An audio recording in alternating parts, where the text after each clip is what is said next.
Oh, wait. There's more. There we go. Hey, everybody. Welcome aboard the Tabletop Express. This is Call Aboard, and this is our call-in show. If you've never seen this, you're like, what the hell is this? That's what this is. This is our live call-in show. We are having a blast doing this show. This was also originally kind of a mashup. Unfortunately, Ruel was unable to join us tonight, but we are going to reschedule and have that happen. So the good thing is that it's a call-in show. So yes, we have guests tonight, and our guests are you. I want to introduce myself first. Yeah, I was going to get to you. Yeah. I'm working. Listen, man. I'm working. Listen. I'm tense, all right? I'm working on this nonstop. So, my name is Ryan.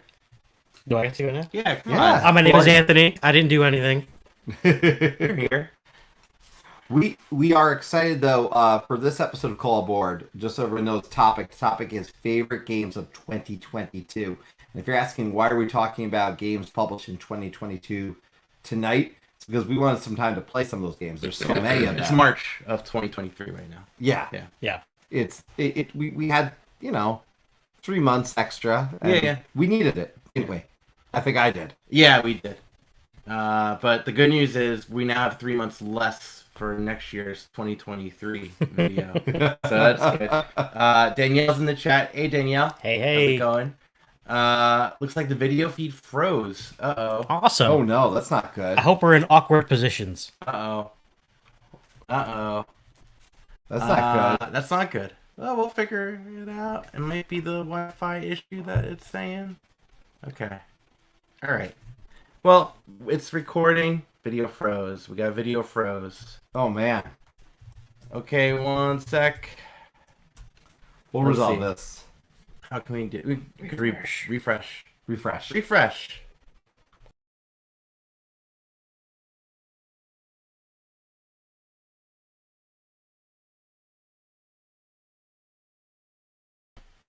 Video no longer froze. Let's see. We have people watching again. I see the symbol. So, video better? Yeah, that's a good question. the beauty of this. It's only taken a. All right, we're back. Yeah. All right. Back. Awesome. Hey, it's good to be back. Yeah. Well, I think we should jump right into it. We do have some guests already waiting. We love that. We do. You can join that back room call -aboard.com. Just don't forget the dash, and we'll have some fun. But we've got some callers already, so let's jump right into it. All right, we'll go to our first caller. Let me remove this. Let's go to where is it? It's right here. Okay. So we have coming up. Rachel's gonna be joining in 3, 2, 1. Hey, Rachel. Hello. Oh, hang on. Uh-oh. Is that us? Yeah, you Fuck. muted her. Oh, You muted her. hang on. Now you're Got good. me now. Yes, good. There you Can are. hear me. We hear Hello. you. No echo. No echo, I Good. believe, right? No echo. Let us know in the chat if you hear an echo. Whew. Hi. Ooh, what a rocky start, but we're here. And you're here. Hey. Yes, I'm here. Hello. How are you? I'm doing great. This is exciting. Yeah. First time caller. Tell us. Yes. You tell us. Tell you what. I'm not sure. Well, so, Rachel, we've talked so much on the Discord. Yeah. And I'm super excited that you're calling in with favorite games of 2022. So, do you have a Yes. game for the topic? I do. So, usually when I'm playing with my board game group, it actually has Stella and Tarrant from Maple University Mm-hmm. in it. Yeah, and they went to Gen Con last year and they brought back a whole pile of games. So I walk into the pub where we usually meet up, and Stella handed me a game, which is Kite. So I don't know if you can see that through glare. Ooh. Let me pull that up. Hang on. I have it. I'll I do have the. some. There we go. Thing. There it is. This was a hot topic, I think, today on the Discord, if I'm not Yes. mistaken. Well, it's funny because I started doing all this planning for it, and then it came up in the Discord, which was, fate. I think so. Yes. Tell us about this one, because I haven't played it yet, but I see sand timers. Okay, yes. So there is sand timers. So there's also some cards. So it's a fast-paced party game. It's all cooperative. It's almost self-teaching. So there's basically 3 rules. So we'll start the sand timers. So there's 6 sand timers. There's 5 coloured ones and 1 white, which is kind of like a wild sand timer.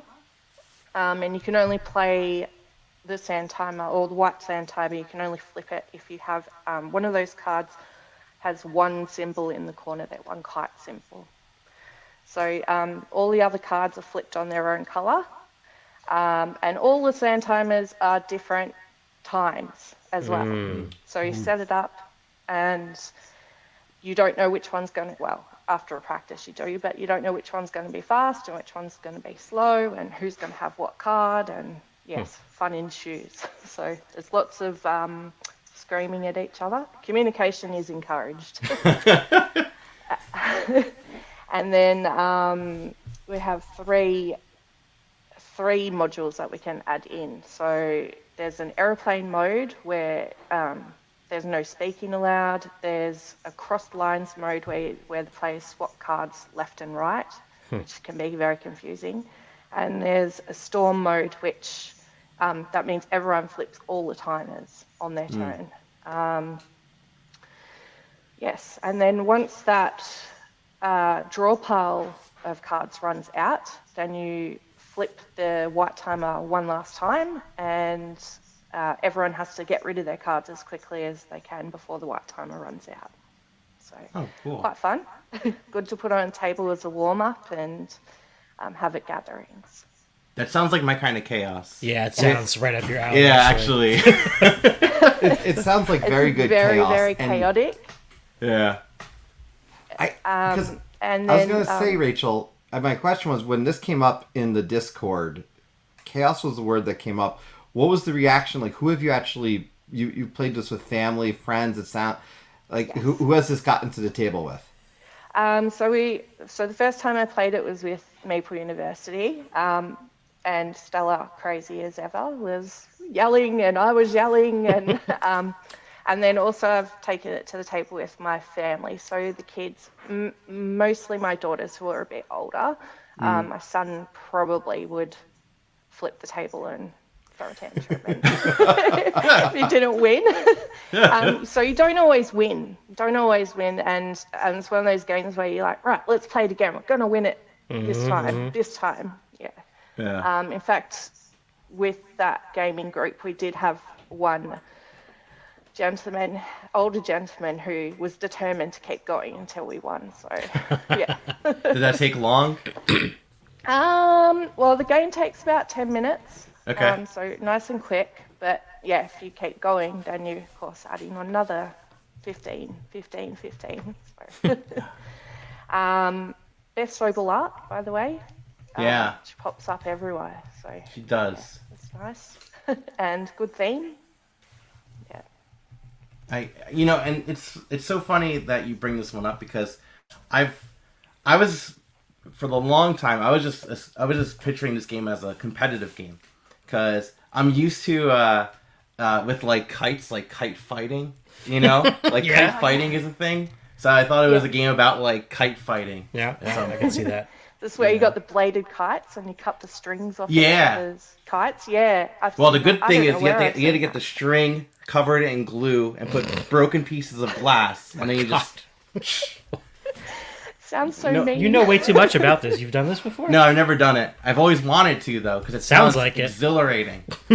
I have heard of it too, and I don't know where. Somewhere. Yeah, see? At some point. So, Rich, I have a question. Since all the timers are different, you obviously learn, how long each one is as you play. But when you teach this to new players, I'm assuming you leave that information out. Yeah, of course. Yeah, okay. Perfect. Actually, when you line them up, you probably would put it. The red one's the shortest one, so you'd put the red one, and then the orange is the next shortest. So yeah, it is lined up in a way. But on this picture, it looks like they're just in a circular thing. Yeah. One of the other things I found was it was difficult to play a card and do my own timer. I had people next to me switching the timers for me as well, just to get it done quickly. Because you're planning up your next move, and then you play your card, and then you forget to turn the timer. But you're supposed to turn your own, and the next player has to wait for you to do that. So. Yeah, I need to check this game out. Yeah, I'm excited to try this one. As we talked about playing games from 2022, it was a near impossible task to get. I feel like my half list of them. is null and void now. Like, that's it. Like, Well, we'll get into it. I know, and Rachel, I do want to note it's been. I was so excited as well, echoing what I said, that you called in because you've been such an engaging member of the Discord, and obviously you're always in the chat, but to have you call in, it really is awesome, and especially when we get to learn about a new game, quite frankly, that we hadn't got a chance to play yet ourselves. Oh, thank you. Thank you very, very much for having me. yeah, It's been good. absolutely. I was nervous, and a lot of the times I wanted to call in, but we had tradies in the house, and we had kids running around on holidays, and I couldn't do it because it was just too noisy. But I get it. Today. We welcome chaos, so anytime you feel comfortable, we'll welcome the chaos here. Thank you. Yeah, cool. I don't really have any other games to talk about, so maybe. All right. Have you got another caller? We do. We do. So, Rachel, I'll see you later. I'll see you in the again chat. for Thank calling. you. All right, bye. See you later. Bye. Cool, that was awesome.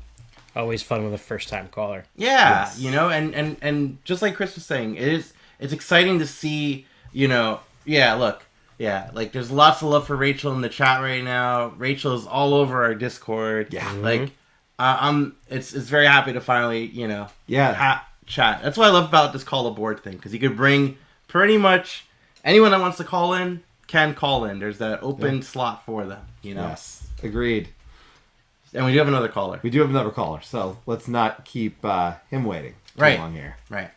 Now this fella I met for the first time, was it 3 weeks ago? I bought his copy of Snowdonia. But that wasn't in person met. I met him online previous to that. So I'm going to bring him into the chat in about 3 seconds. Rob, you ready? 3, 2, and 1. We'll bring him in. Hey, Rob. Hey, what's going on, everybody? What's up? So tell us, where are you from? Where are you calling from? Not too far from you, if you're at your house right now. but Yeah, I I'm am. This is it. I This was is the gonna studio. see maybe I can get over there during the first interview and say hi, and then come back here because I probably could be done. You could be. But it is exciting. Yes. So yeah, I mentioned, by the way, I bought Rob's Snowdonia from him. I still haven't played it yet because it's only been, 2 weeks? I think that's okay for Oh, you should Shelf of play it. Shame? It's such a good game. It's such a great worker placement, and it's probably one of my favorite solo games to play. But it just it wasn't hitting the table. There was no reason for me to hold on to it. So Well, I'm happy to extend my storage unit for any games you want to toss. yeah. And it got some love for some fellow Jerseyans. Yeah, there's What's Chewy, up, you know. Chewy? Yeah, there's a lot of us. There certainly is a lot of us. Yeah. So, tell us what game is your favorite of 2022, and maybe it's on one of our lists, but I don't think it's gonna be. We'll see. It's funny because I had to go back through my video because I have my own YouTube and I posted my top 10. and you're back gonna in plug it in January. this. Yeah, I will plug it at the end. You can Yes. all check it out because we talk about a lot of things aside from board games. We talk about a lot of vinyl and music production as well. So I forgot what place I had some of my top games. So I had to go back and I was actually watching my top 10 list. So my number one was Tiletum. For 2022, I think it was my absolute favorite. Everything about the game I really enjoyed. Yeah. And it's one of those games. I've not won a game yet. I've played it maybe about 7 to 10 times. and Goodness. I've not yet won once. Just because I'm a sucker for a rondel mechanic and a dice drafting game, and this has both. And I think the way the game plays it's very easy to teach, and there's a lot of variety in when you actually set up the game based on the different cities you have to go to and what cathedrals, because out of all the cathedrals that you can build, I believe one never gets built. So I've also never played the same game twice, or maybe that's why I've not yet won the game, because I haven't figured out a good strategy. Yeah, could be. Are you playing with the same people, or are you inviting brand new people, or? I've played the game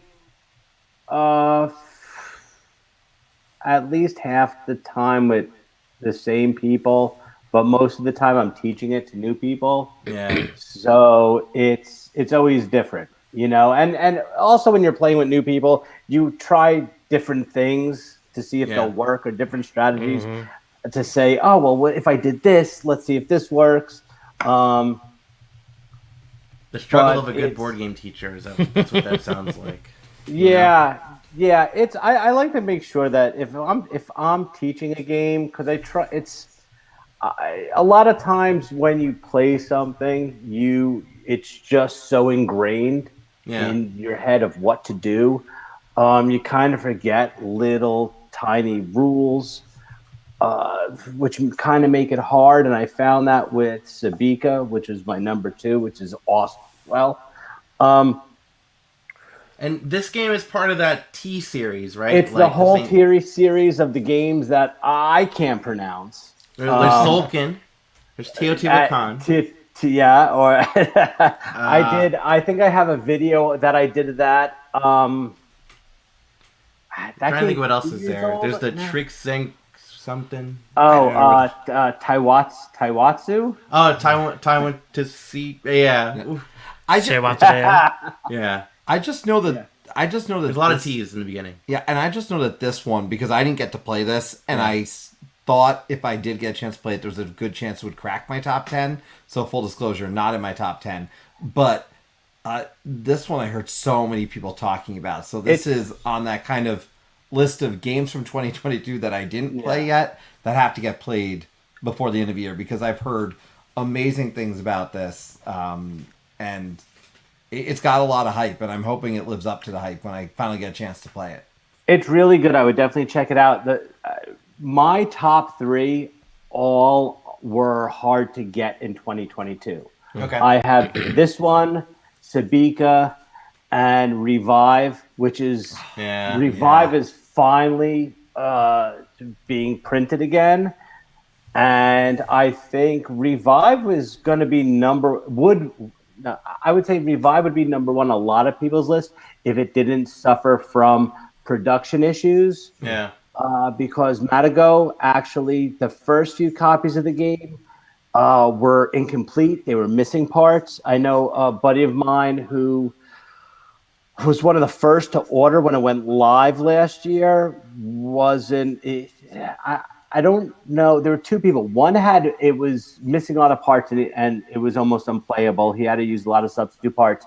And the other one, they just never shipped it. And mine was actually missing one part, which it wasn't a big deal, but they replaced it. So now that it's getting more into production, I know another buddy of mine was just able to buy it. I think this is going to start shooting up on people's lists, and I predict that you're going to start seeing it go up on the Hot 50 on BGG. Oh wow, yeah. There's a few games that were harder to get, and you've just mentioned a few in this short amount of time that we all I think all want to play at some point. Yeah. So yes, because if any of these had been on our list, by the way, for anyone watching and who has not seen since Ryan created this beautiful programming that allows us to share our top 20. our top tens and everything else. But if they were said, we would have populated them. So if you call in and you do happen to note one that's on our list, we will highlight it. Yeah, so unfortunately it's not on any of our lists. So I guess we'll put like the big like Family Feud X on there. Yes. You know?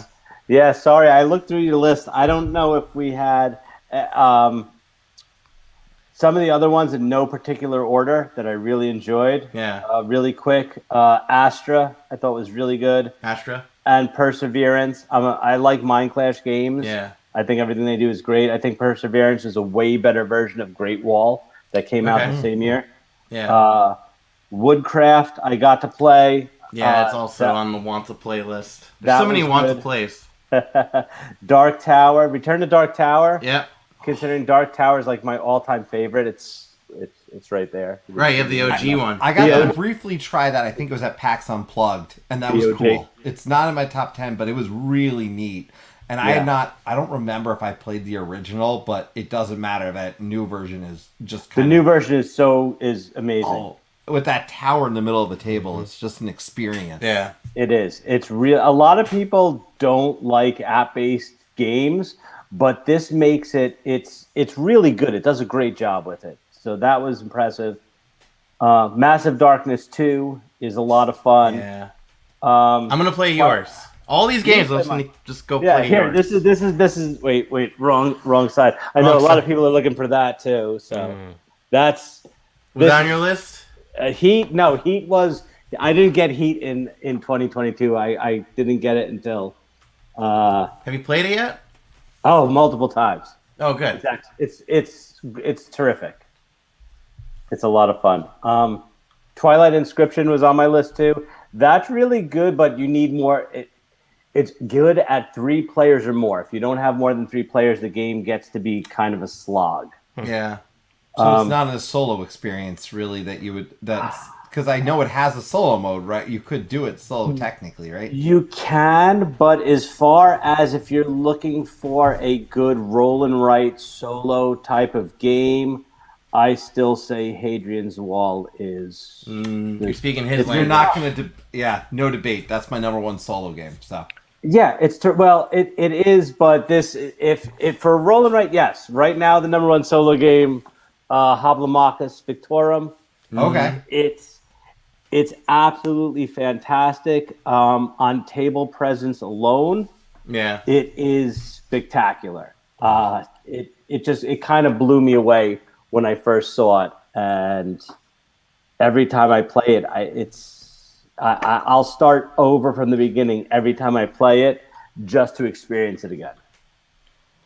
I do think, like I said, all great choice. Based on what I've heard, they're all wonderful choices. I think a lot. I'm going to keep them on for 1. Yeah. Because he did say 1 that was on my list. Oh, that's out right. of all of that. Yeah. Even though it didn't make your video, it's going to make this one. I know what that one is. All right, so I'll just jump right in and let's talk a little bit about Heat Pedal to the Metal. Oh, nice. Yes. That made my number 9. It's not on your guys' list, I believe. Right? It is not. I played it, just didn't make the top 10. Yeah. I played it, enjoyed it. It's probably top 20. So, here's why it's in my top 10. I played it a bunch solo, okay?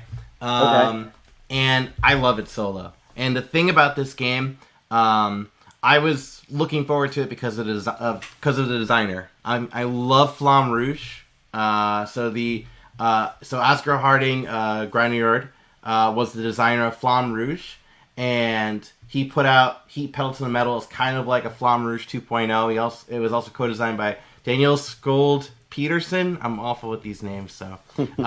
But let me tell you, this game like knocked it out of the park for. Ooh, you got that? Tune down. Sorry, did not mean to hit that. There you go.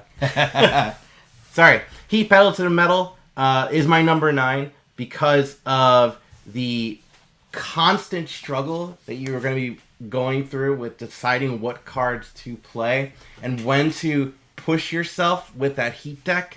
That heat deck is so solid. And then the deck building aspects of changing out your, I think they're called the upgrade cards, changing out the upgrade cards with all additional special features. You have special player powers that every racer can do. But not only that, There's the constant thing of you don't want to be first, but you do want to be first, but you don't want to. But you don't always want to be first because if you push your luck. Yeah. I just played it last week, I think 2 weeks ago, with some people, and I got stuck in a corner.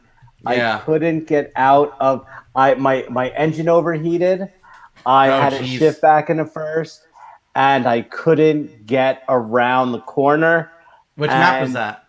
That was the USA map. It was that one where you have to go. I think it's the 3 and then the 2. Those two. Yeah. That's this one right here. Yeah. It was hard. I couldn't do anything for I don't know a round or two. When you overheat that badly and you can't, you're stuck. Everyone else just takes off. Yeah. So. And that's how this game is too. Like I mean, there is a little bit of catch up. I mean, at whoever's in last place, they get like an extra push. Yeah. That's pretty nice. But yeah, if you go over, like you feel it. Yeah. But it's such an exhilarating game that I keep just want to play. So in solo, I love doing the championship mode, which is like 3 different races that you like level up from. And I feel like if you play that with the right group, it's going to be fantastic. But the thing is, if you're playing solo, you don't have to worry about the right group. You can just do it solo. You sold me on this game in the fact that once you started dropping more of the modelers, the base game itself, I was fine. Yeah, and you only did the base race for it. Right, yeah. But then you started dropping different module things in and a little bit of a more and a little bit of a more. And I think the more that gets added in, the more I like this game. Yeah.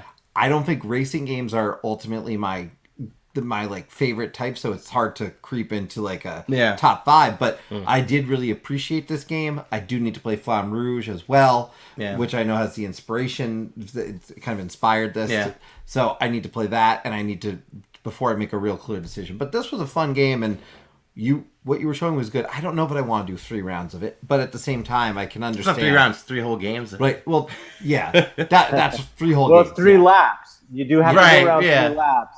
Yeah, that's true.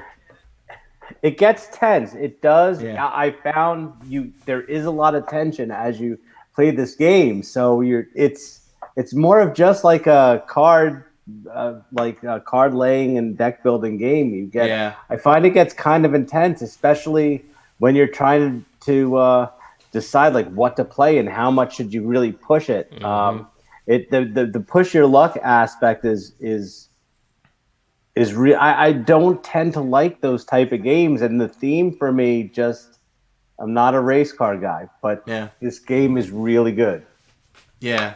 Ankit's saying that he loves Heat, but can't seem to be available anywhere. Just got to play again at PAX East. Oh yeah, welcome back from PAX East. That was just this past weekend, I think. Yeah. Yeah. Well, they should start making it again. It's here, Ankit. We could play. It's back there. Yeah. Yeah, so that's basically all I have. I do have some I think one of the ones I did miss out on that I did get that I did enjoy was the Joan of Arc Roll and Write. The Orleans one, yeah. Yeah, that was a lot of fun. I was able to play that. I have that. It's up there. It gets an honorable mention just because I didn't get the chance to play it in 2022. I'm trying to think if there's anything else. Well, drop your link to your video in the chat. And then we'll definitely this way people can watch your video. Yeah. Where can people find you? Okay, you can see me on. Definitely check out YouTube. Horsehead Bookends. Horsehead Bookends. Okay. Yep, we talk about a lot of different things. So the best thing to do is just kind of ring the notification bell, because you don't know if you're going to get a board game video or a vinyl video or something going over how to program MIDI synthesis on an old school drum machine. Oh man! But it's I have to play with that drum machine when I come over. Yeah, man, definitely. Yeah. We'll definitely have to jam one day. Yes, definitely. So it'll be good. But yeah, I will definitely post that link below. I gotta go and take care of some laundry. I know that feeling. Yep, that will happen. Later, Rob. We will definitely talk soon. All right. That's good. Take it easy. right. Bye, Rob. Bye. Bye, Rob. I see Yeah. He's just down the street. Not far. We do have some comments in there. By the way, I do want to mention PAX East. It's getting more and more. It seems like more and more board games are coming back to PAX East. Like more and more talk of board games at PAX East than in the past. Yeah. So it's exciting. Yeah. I have some friends up that way. I have no reason I can't take a trip You to should have PAX gone. East and Should have gone. maybe next year. I'll work, but there's so many good cons. Let's be real. It's true. Brian's in the chat. Hey, Hey, we got hey, Brian hey. in the house. Yeah. Oh, next time. Oh, right. Yeah, because I told him I have it distilled as well, too. Yeah, I'm looking forward to trying that. But that's a 2023 release. That's true. Oh, all right. Well, Spoilers, it's my favorite of 2023 right now. you've played one game. I for played 3 2020. games of 2023, so I thought you played one. So it's in the top 3. Yes. So let me just say, just to encourage everybody, of course, you see at the top, call-aboard.com if you want to call in. You saw, obviously, Rachel. I do want to thank Rachel. I saw earlier, Rachel saying just thank you just for making it easy. And we will make it easy for you, I promise, if you call in. Like, we're super friendly here. If you don't want to go on video, you don't have to. Ultimately, the biggest thing is we want you to be able to call in, be part of a show. That's why we do it. We also have lists. Yeah, we have lists. Lots of good lists. We're going to jump right into it. Okay. Yeah. That's it.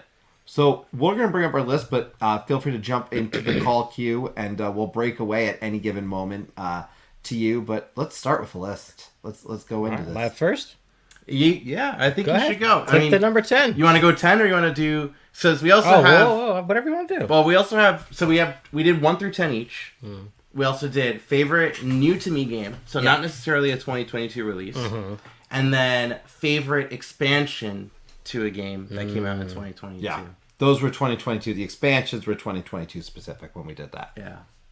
All right. But I think, let's start it up. Hit up the expansion then. All right, we'll start with your expansion. All right.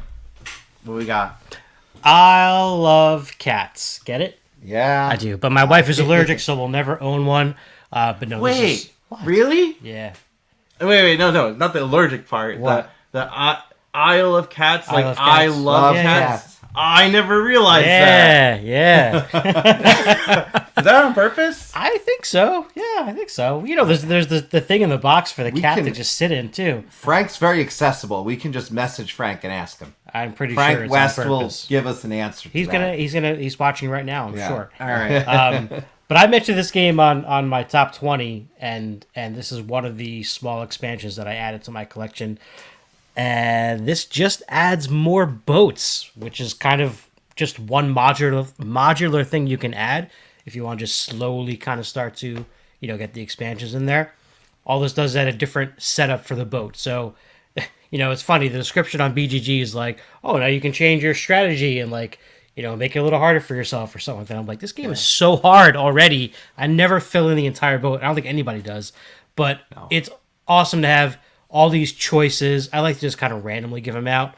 And they're double-sided too, so you have a different layout on both sides. And the artwork is slightly different. There's always some kind of sea creature in one of the corners of the board. Oh, yeah. But yeah, essentially this one is just more boats that are going to get filled up with those polyomino cats, kittens, and beasts if you have that expansion as well. I'm not alone, by the way, it looks like. Yeah, people have mine. That's why I'm here. Yeah. That's why I'm here. Jeez. And it may be completely not true either, but I sold it, so I'm sticking with it. Yeah. Well, Do they... So, all the boats in the base game do have sea creatures next to them? Or is it just... Yeah. Huh. Yeah. I don't know if they're all unique. Like, there might be repeats on these extra boat boards. Yeah. Like, they might use, the same artwork on the outside. I don't know for sure, though. Cool. But, yeah. Enough variety that is definitely worth having if you like this game. Do you have this one? I don't have the boat pack. I just have the base game. Yeah. That was actually, I will tell you, that is the first quote-unquote review copy I ever got because Frank sent it to me. Yeah. So Isle of Cats I own because as it started, with that really review copy. And yeah, Isle of Cats, great game. It's a lot to set up, as I talked about, It is.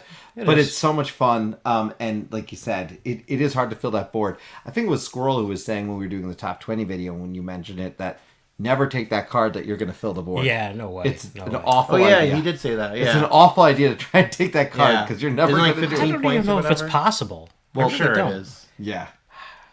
But I don't know, man.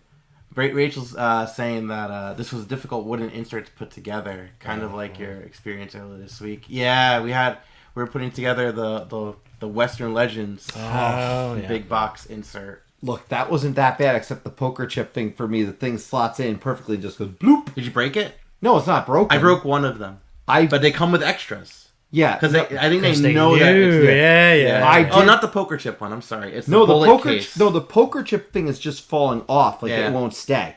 Like because the poker chips are heavy. That's all. But Rachel's there to support me, so I appreciate it. All right, so I have one game revealed on my list. You have one game revealed on your list. Barros. Okay. What do you want to reveal? Just give us your number one. Expansion? Do New an to me? expand. No, let's do the expansion. All right, expansion. Your favorite expansion of the year was? There it is. There it is. Star Yeah, Wars it is. Outer Rim. It is Star Wars Outer Rim. Now, so the Outer Rim, the expansion for Outer Rim is a critically important expansion for this game, in my opinion. Okay. It does a few things. One, it adds some new gameplay modes. It adds all the way on the right hand side of this image. You actually see like you can almost kind of take on a role. The Crime Lord thing? Like in this case, like some things that you have to accomplish. Okay. Which it can streamline an experience of like, I'm going to take on this role and really be a crime lord, or you could be essentially the hand of the empire and really be very pro-empire. gives you It some kind of sets direction. you on a Yeah. path. Yeah. So for someone who doesn't want as much freedom, it's actually very helpful. And it adds an interesting way to play. The big thing that this game does, and it adds more stuff. Don't get me wrong. It adds more stuff. It adds Hera, who is in there, and I love that character. So it adds a lot more variety in characters. But it adds something very simple. And that simple thing makes a big difference in the game for me. This is probably a 2.5 hour game with people who know how to play it. Uh-huh. It's not a short game by any means. But the frustrating thing when I played the base game of this is you go to one of the sides of the Outer Rim, and then you get a quest that says, go to this side. Yeah. And I'd be like, ugh, this is not worth it. Yeah. Now you have the ability to jump across through Imperial space.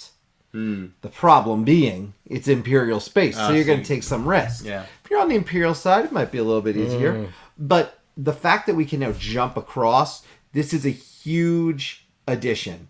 And yeah, Brian, I agree. Hera being in this game kind of was a huge piece for me. But it ultimately, yes, more characters is always a good thing. Yeah. More ships is a good thing. More scenario cards, because they're all numbered. Yeah. Because you're going to pull different cards and say, pull this card. And there's variety to those cards, even though there's a bunch with the same number. But yeah, that ability to jump across with everything else, oh my goodness, so much fun. Oh, it's Chopper. I don't know. Is Chopper a character? Sorry. Yeah, I don't know if Chopper is... I'd have to double check if the character card is in there.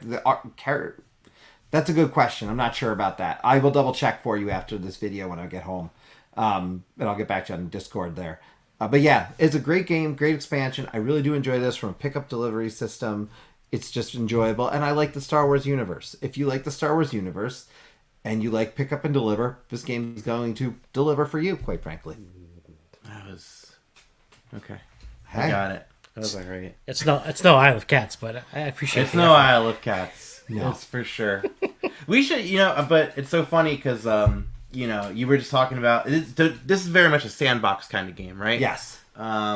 So maybe we do a sandbox game session soon.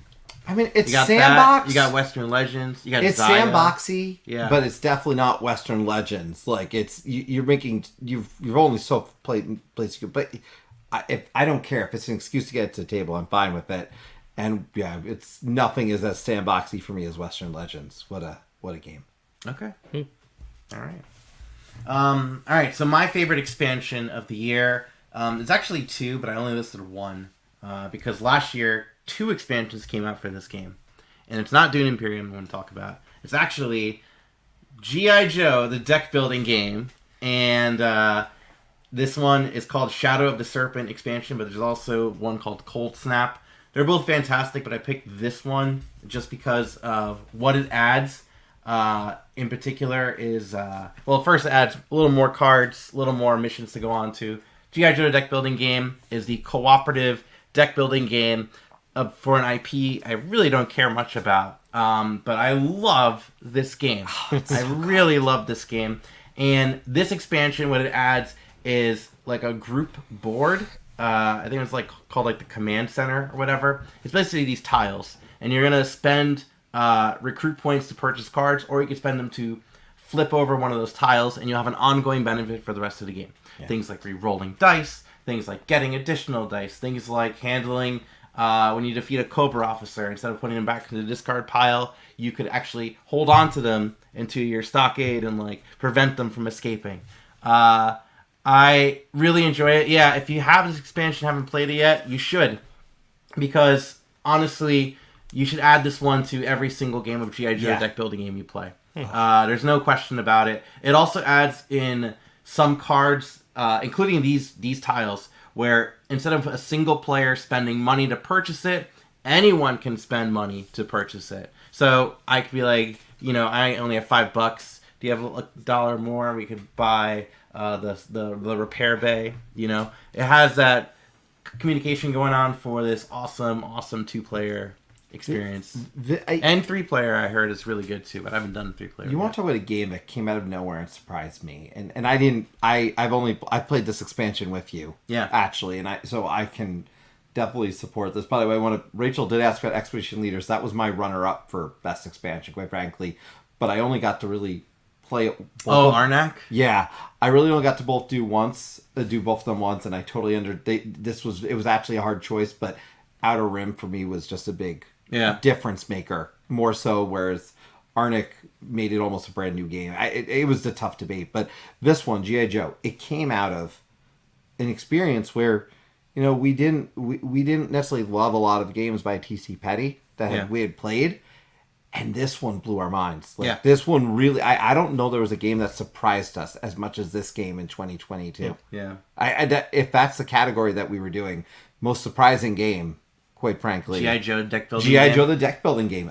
What a game. Such a wonderful design. And I'm with D-Nix. It does give you an 80s cartoon nostalgia. Even though I didn't care about this, I still had the nostalgia. I mean, I still have nostalgia for the PSAs. Yeah. Oh, yeah, exactly. Exactly. So you remember it. And then Rachel saying that she almost bought the Transformers My Little Pony crossover expansion. Still hovering over the add to cart button. That I have the Transformers one. I haven't just played it yet. Well, I've already told Ryan I'm going to buy the My Little Pony ones because I'm told they're actually really good, thanks to Rachel and a few others, and so we need to compare all these things. So there we go. I will happily play that. My daughter will play with me one day just because it's got the My Little Pony. Yeah, you're right. It's built in playtime. So I do want to remind everyone watching right now, this is a call-in show. So if you want to call in, all you need to do is go to call-aboard.com. Remember that hyphen. And you're going to be redirected to this video. You're going to be like in a green room kind of deal. Feel free to get your own drinks though. Yeah, there's no snacks. Yeah, sorry. But closed. But you'll be, we'll bring you on to talk about your favorite game of 2022, or just whatever game is crossing your mind right now. If it is falling on our list, then we get to reveal it. Just like when Rob called, he brought up Heat, Pedal to the Metal. And I'd love to see what people are thinking about. I will note also that we've got some good games on these lists, so we're excited definitely to talk about them. Brian's got a good point, by the way, in the comments here about the IPs, because so many IP games are disappointing, so that might be why G.I. Joe the deck building game was such a welcome surprise. Yeah. You throw an IP on something, it doesn't always work, Yeah, no, absolutely. You're talking to the guy who bought pretty much every Ghostbusters board game out there, and they're all awful. To be fair, I will put your worst Ghostbuster game against my worst and only lost game that I own, and we could see which is truly the worst. Okay, that sounds like a fun one. It'll be more. We'll see. It'll be Mystery Science Theater-esque. Yeah. So we do have a caller. We do. Can I introduce him? You introduce him. All right. Yeah. This is a longtime listener, and now second time joining us on the channel. He was kind enough Third time, no? Third time? Yeah. I thought he called once. yes, you're right. And Sorry. then you called him in. Right. Oh, no, right, it was in the right, chat right. that you did that. Well, yeah. yeah. He's been on 2 or 3 times. Yeah. But he was on, I guess, with Chris and I when I did my top 20. So welcome back, D-Nix. Dan, welcome to Call Aboard. Hey, Dan. Hey, Dan. How you doing, everyone? There you are. We're doing well. Sound We're is doing well. good. It's good night for technical difficulties. Yeah. So if you're gonna have any, make it tonight because Yeah. we're all about. We're all fixing in, them. baby. I saw the comments earlier. I wasn't on, unfortunately. I was running back home from a spring concert with my daughter, but I got here. Nice. right, Nice. I like the dedication. Yeah. So Well, what are you you know. thinking for top game of last year? So I have 2. I don't know if you guys are letting people give 2 or just 1. Go ahead. And- There's no rules here. We have Okay. no rules. So the first one I want to talk about is one that I first played at PAX Unplugged. Okay. And it was a game that's already been around, but then they implemented a Marvel twist to it, and that is Dice Throne. Dice Throne. Okay, so before you do that, does anyone have Dice Throne on their lists? All right, of course you do. Of course. Shocker. Ask me to remember what number it is. It's number 8. Okay, perfect. I remember for you. There you go. Sweet. Yeah, Thought. so, this we came in to PAX Unplugged. You saw the big display, and people were already playing the Marvel one, so I only got to sit down at the Gunslinger and the Barbarian, I think. But I made a point to go the next day to sit and play some of the Marvels. And then for Christmas, my brother, who was there with me the second day that played it as well, gave it to me, kind of like a Homer Simpson giving someone a bowling ball because he wanted to play it as well. Yeah. And then Barnes & Noble sale, I just got the remaining expansions, and I was like, I'm all in. I'm looking for season 1, season 2. Oh, man. I want to know what Marvel characters are coming out with next. I keep telling you guys, I want X-Men in this thing. I want it all. Possibilities are pretty endless in this one. So it's funny. On my channel, I did my top games of 2022 already, and it's mostly the same, but I did it in January or February. So yes, you're right. Had that little extra time, definitely changed things. I hadn't played this game yet, so it is technically new to the list, even though it's a pretty new list to begin with.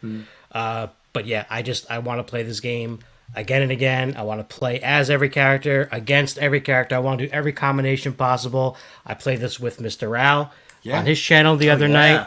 I was Spider-Man, and I was unsuccessful, though I did pull off the Yahtzee. I got the ultimate attack, which was pretty cool, but I still lost in the end. But If you can get an ultimate, I feel like that's a win in itself. Yeah, I felt pretty good about that. Despite losing the hit points, I pulled off an ultimate attack on Captain Marvel. So Yeah, but it's a feather in my cap. Thematically, I feel like Captain Marvel would absolutely, beat Spider-Man. absolutely. And I played it again the other night with my wife, and she was Spider-Man, and I was Scarlet Witch for the first time, who's one of my favorite characters in general. Me too. And I won. Yeah. And again, it was pretty thematic. She had a lot of little tokens that let her manipulate the dice or take abilities from other people and stuff. Just the fact that you're talking about IP games, the fact that they put that much thought into the upgrades and the powers that the characters have, and even just the iconography, it's just all cool. It makes so much sense. I love it. There's lots of love in the chat too for Dice Throne. Yeah. We have people who played a ton, love Dice Throne, and Dice Throne I think was her number 1, right? I believe it was her number 1. I'm sure she can confirm it, but Yeah. I believe you're accurate. Yeah, she has that whole setup to play online, I think, right? Wasn't it? Yeah. She did. Yeah, she's the whole setup. Yeah. And then instant buy of X-Men are released. I'm that way with Doctor Doom. Give me Doctor Doom. Yeah, get a Fantastic Four set in there. Not even Fantastic Four. Just get me Doom. Well, Just he's throw the it big out. guy. 4-hero pack. It's on sale for. There you go, everybody. Oh yeah, it is on Nice. sale cheap. So if you don't own it, now you can. Yeah, I haven't played the Marvel version, but do enjoy Dice Throne games. Yeah. Yeah, see number 1. Yep. Look at this short list for Chris. Yeah, I guess for a Christmas present, maybe. Oh, well, she always does a good job. She always does a good job with those things. Next year. Look, just because she's watching. You know? I know. No, she always does though. She always has she comes up with these great surprises, but she knows my Marvel addiction. So, but yeah, this one is solid. From watching the gameplay, I want to play it after that. I was telling him on the ride over today that I think a lot of times people say, "Oh, it's kind of Yahtzee like," and I have no problem with that. Yeah. If you IP theme Yahtzee like experiences, they can work. Yeah. Rising Thanos is a great example of a Yahtzee like game with some cards that you're trying to buy, and it's a very Yahtzee like experience there too. And I think it can work really well. I have Jaws Yahtzee downstairs. Huh? Right. Try it out. I have Firefly Yahtzee. There you go. I just have the ship. I don't know where the dice went. But no, I got to say, the first time I played Dice Throne was, I guess it was season 1. Yeah. And I was the gunslinger, actually. And in that first play, we actually played 4 players, so it was a 2-on-2 thing. Which, the only thing it really adds is you have to kind of pick your target. On one part of your move is picking a target of who you're going to roll against. But just the presentation of the components, right? You take this out and you unfold this thing, and here's your board, and here's your little special things on the side, and these are your tokens, and these custom dice, and a lot of the cards there are repeat cards in all the decks, like generic cards, but there's so many regular thematic ones as well. It's just a whole lot of fun. Can't wait to play it again. All right, so it was Marvel Dice Throne. What's your number 2, Dan?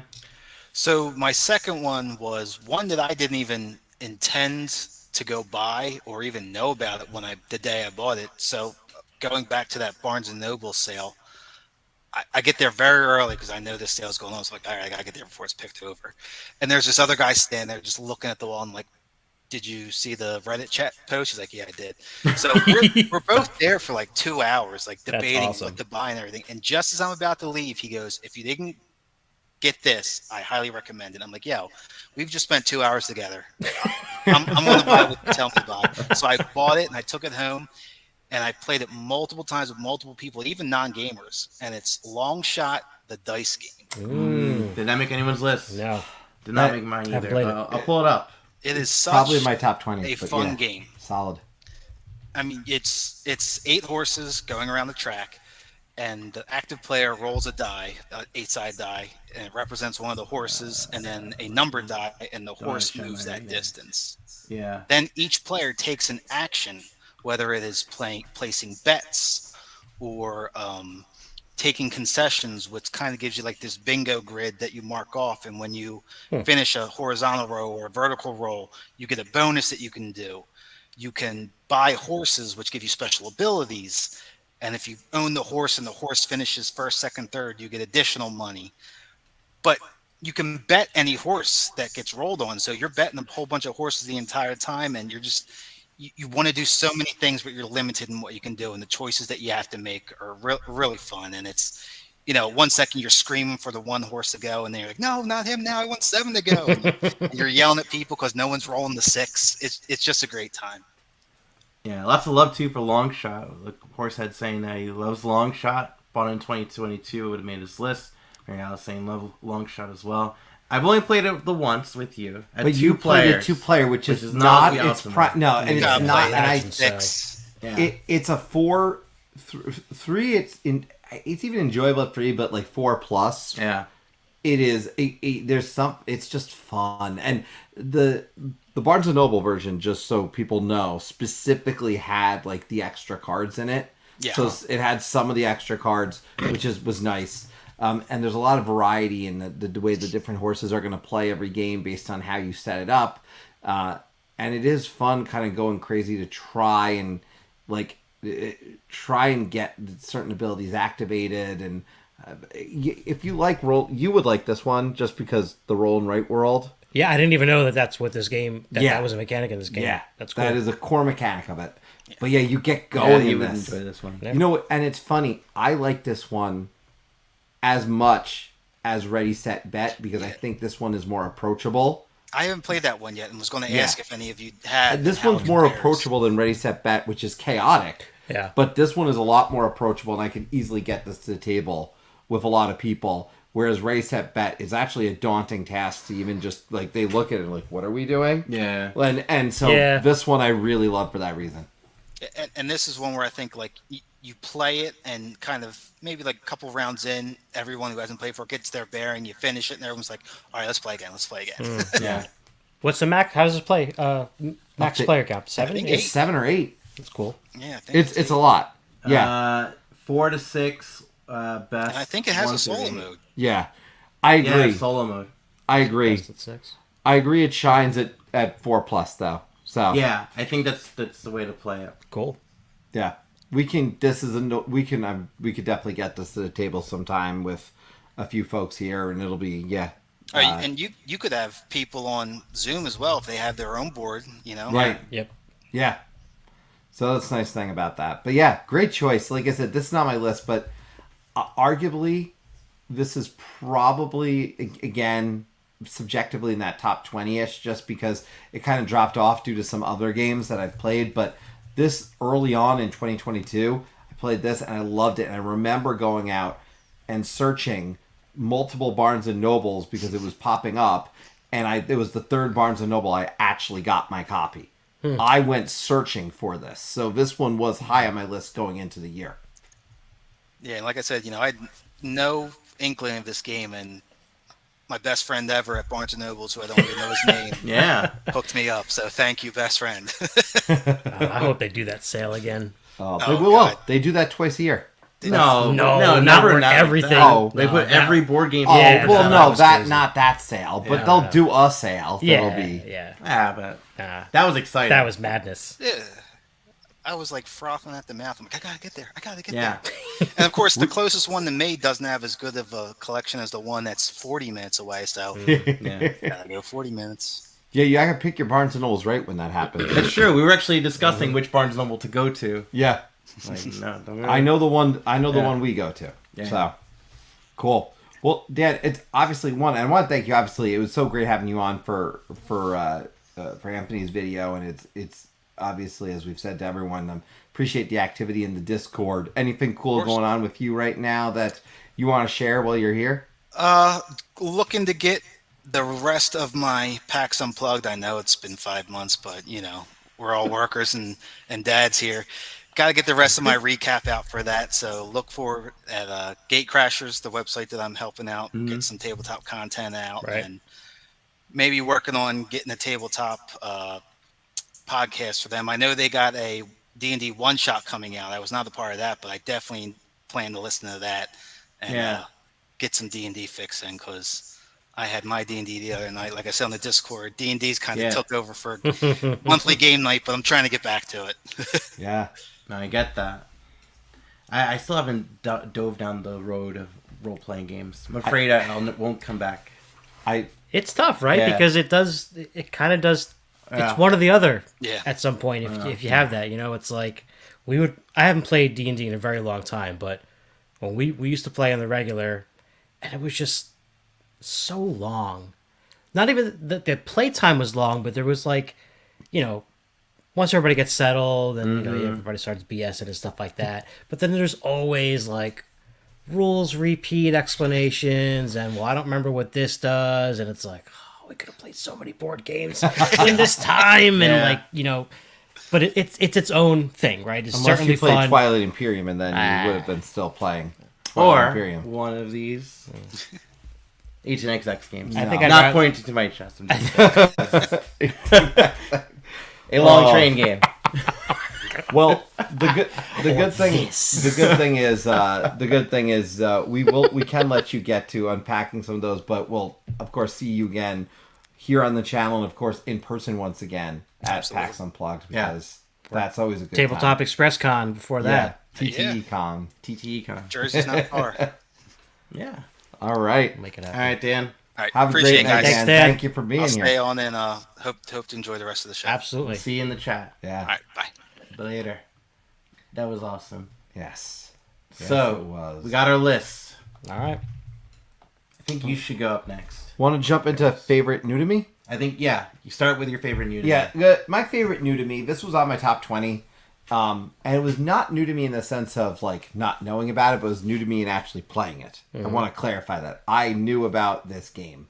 Of course, when you see the title, you'll be like, how would you not know about that? But that was Agricola. And this all came, I won't bore everybody with the story, but this all came out of a video that we did talking about Caverna. Long story short, I played Agricola, and this game, I just fell in love with it. Started playing it online. There's something about this game. It's just stood the test of time. Yeah. And I will play this. If someone wants to sit down and play it, I'm ready to go. I don't necessarily I don't think I love setting it up, but, physical game, but it's not too bad. Yeah, but the fun part is, you've set up your farm as you play. Right. No, I just mean the initial setup, like Yeah. I said, but when you're actually playing the physicality of setting it up and building your farm, it's worth it. There's a joy in that is significantly better than trying to play it on a screen. And it's not too bad because No. a lot of times you have I have an insert, so it's Right. It's very easy to just start going. But yeah, this one, I'll be short and sweet with this one. It new to me in terms of play, Yeah. and it jumped into my top 20 for that reason. Yeah. It scratched an itch. It was what I wanted out of Caverna, ironically, and it predated Caverna, so therefore it gave it to me. And it was my number 5. It was your 19, I think. 19. Yeah, it was. And for Brian, it was his number 3. Yeah, so this made 3 lists for this- us, which is pretty crazy. Yeah. By the way, fun fact for everybody. Ryan had done the research on this. With our top 20s, we had 5 of us. 100 games total, period. 87 of them were unique. Yeah. Which was pretty nuts from my perspective. So it was really cool to see all these different games. And we've got a lot of games to try and play because now we're going to try and play as much of each other's as possible. Yeah. And Anthony having the most crossovers with anyone. Except right. me. Yeah, well. Yeah. I don't think there's any crossovers on this list either. There is. Oh, there is one? There is. Spoilers. All right. There is one. There's a good one. So, all right. My favorite new to me game I played was a game I've been dying to play for a while, and it finally came out to Board Game Arena, and then I loved it so much I bought it and played it in person, and that was Barrage. All right. So Barrage looks like a game I'm going to like, and it is. It is a very interactive Euro game where you are fighting for different dams that are blocking water sources, and you're using these dams to collect water through different conduits that are being built and generate, I guess, energy, and which translates into, I guess, victory points. Yeah, thank you. Some love for Barrage. See, Barrage is excellent. This game is fantastic, and it's my kind of era where it's very I drink your milkshake the board game, because you could be setting up your play for the entirety of the game, only be blocked by someone's stupid dam that's right in front of you, and it's like, oh no, I wanted that water. I wanted that. It's great. I love it. I love the feeling of that, and this game just screams it all. Barrage, absolutely love playing. I just got there's a brand new map for Barrage that's catered to smaller player counts, so I'm really excited about that. And I also have a fond memory about this one because the person I played with it, I played in person with a friend who I met in 2017 online on Online Food Chain Magnate, and we became friends since. He brought me into 18XX World, and then we played Barrage together for the very first time when he came by to Philly and was like, hey, I'm going to be nearby. You want to play a board game? I was like, yeah. Nice. And we played Barrage. I'm very interested by this one coming from Horsehead there. I feel the Barrage and Tricarian in Staples Universe because I played the second one there. You played Tricaria? Yeah. I didn't know. Yeah, I played that up at... it's not a real con. It's my group of friends who go away for WoozleCon. Yeah. So I played it there. I don't know if we played it perfectly correct because we were trying to figure it out. We opened it there, but it was very interesting. It was a not little game. It's a very interesting game. We're trying to build up to do these magic tricks, and yeah, I enjoyed it. I needed another play of it though. It definitely was. One play wasn't enough to master even the basics for me, quite frankly. But yeah, I was very interested in that one. Yeah, I mean, they have that same like Art Deco kind of vibe too. Yeah, You know, like they have that feeling to it. I do want to play it, Tricarion, but let me tell you, Barrage. I just want to get back and play Barrage. That's such a cool game. See, David's in the chat. David's in the chat. Eclectic Camel's in the chat. we got. It looks like Riley's in the Riley's chat. sighting. Yeah, Who else do we have in the chat? Gabe's in the chat. What's Gabe. up? Yeah, and the aesthetic, right? Yeah, Yeah. it's in that same like Art Deco kind of Yeah. wheelhouse. You know? Yeah, all I know is Barrage I need to play, and Tricarion I played and enjoyed. Like I said, I didn't. There was a lot to that game, so there's. I look at Barrage and I see that brass Birmingham kind of. Oh yeah, feel. it's got that. So- It does have that feel. Yeah. Because there is all the resources are on the central board, and you're kind of using them. But it's not. I'm not saying mechanically. I'm just saying it has Yeah. that look. That's all. Yeah. I mean, it has a similar. If you like brass, I think you still would like Barrage too. Got it. Yeah. What about you, Anthony? Before we see if anyone is looking to call in, what about your favorite new to you? My favorite new to me game is like the complete opposite of everything that Barrage is, because this is a quick party game. Well, this Barrage one- could be a quick party game. No. How long is Barrage? It's about like 2 hours. Per player? It's a little long. Quick party game. Yeah, quick party game in between Twilight Imperium. There you go. Yeah, there you Yeah, go. and also it's a proper Jensen hats aesthetic. That's that's my kind of party. yes. You know, Gotcha. got a cocktail party. You know. All right, go ahead. Just This one's called Stay Cool, stay cool. which I had never heard of, and just randomly someone taught it to us at a Dice Tower event, and man, this thing is chaotic, and like a little. It's almost like borderline annoying, but in a good way. So you're gonna be answering these questions, okay? Two people are going to be asking you these questions, and they're just going to be repeating the questions until you answer them. One of those people, you are going to answer the question just verbally out loud, but the other one, you have to spell out the answer with these letter dice, right? So, one card is going to be like, what's the capital of, New Jersey or whatever, and it's Trenton, but you're trying to spell the word witch because it's a question about Halloween or something like that. And Chris is just going to keep saying, what's capital New Jersey? What's capital New Jersey? I'm just going to be like, shut up, Chris. I don't know what the capital is right now, okay? I'm trying to spell the word witch with these stupid dice. And that sounds like such a bad experience, but it's so much I like fun. that. It's so much fun. Because then it's going to come back around when it's not your turn. You're going to be the person who keeps getting to repeat that question over and over again. The other cool thing about this, and I'm not going to say too much because it's similar to what the kites thing that Rachel was talking about, where it's something you kind of discover as the game goes on. There's 3 rounds of this game, and there's a little bit of a twist after each round. That's all I'm going to say. Okay. But it's the fact that you get to the 3rd round, and you're like, seriously? This was hard enough, and now you're doing this other thing. I'm not even going to tell you what it is. But yeah, you're just going to get points then based on how far you got on each card. And then that's it. And you just do that a few times going around, tally up the score. Man, whole lot of fun for a party game. Very, very intense feelings on this one. Stay cool. Yeah, good luck. I think I've heard Board Game Blitz talk about it before. Probably. Yeah. Probably. Actually, you know who taught it to me? Wendy Yee taught it to us at the Dice Tower retreat. She was just walking by and she was like, hey, you guys want to play this game? And we're like, yeah. Yeah. And it was like highlight. It was awesome. Man, stay cool. I do want to try that. That looks cool though too. Yeah. Like I like that art style. Yeah, yep. Yeah. Hey Jonathan. All right. How we looking? Well, I will encourage people to call in, but let's wrap. Maybe we can wrap up these 10s. Yeah.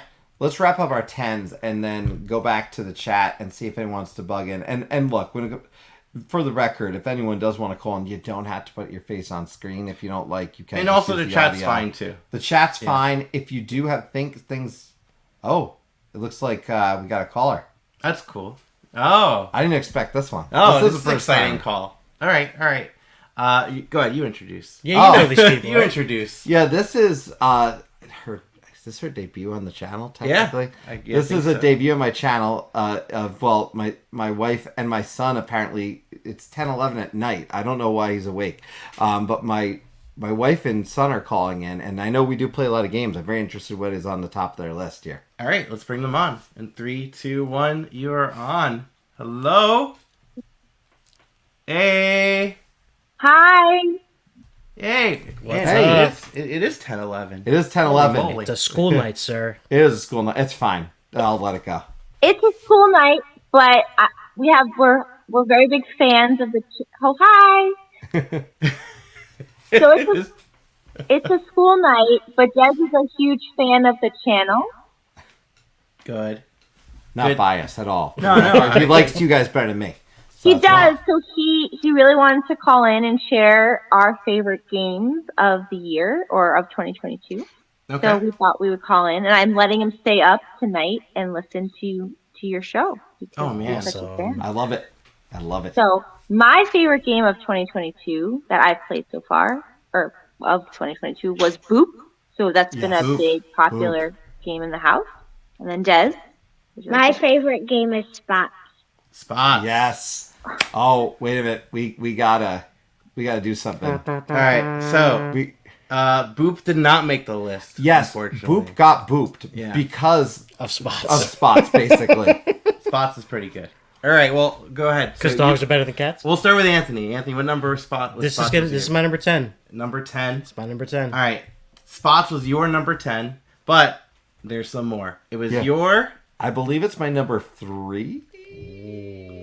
It was your number 3. It's my number 3. And it's my number 4. Spots is sweeping the Yeah. board. Spots Wow. was. Look, you talk about big surprises. This Oh, game was yeah. a big surprise. Wow. Yeah, I'll pull it up. So. Oh, look at that guy. Yeah. You're like multiple spots. Now you're How much embarrassed. plan is better? I love this game. You have good taste. Yeah. I mean, Boop is great too. I just No, want- Boop is Sorry, great. they Bop it. Bop and Spoots. Yeah. Boop is great, but Spots got played. I brought it in. I showed it to Des. Immediately, Des loved it, and I could tell he loved it.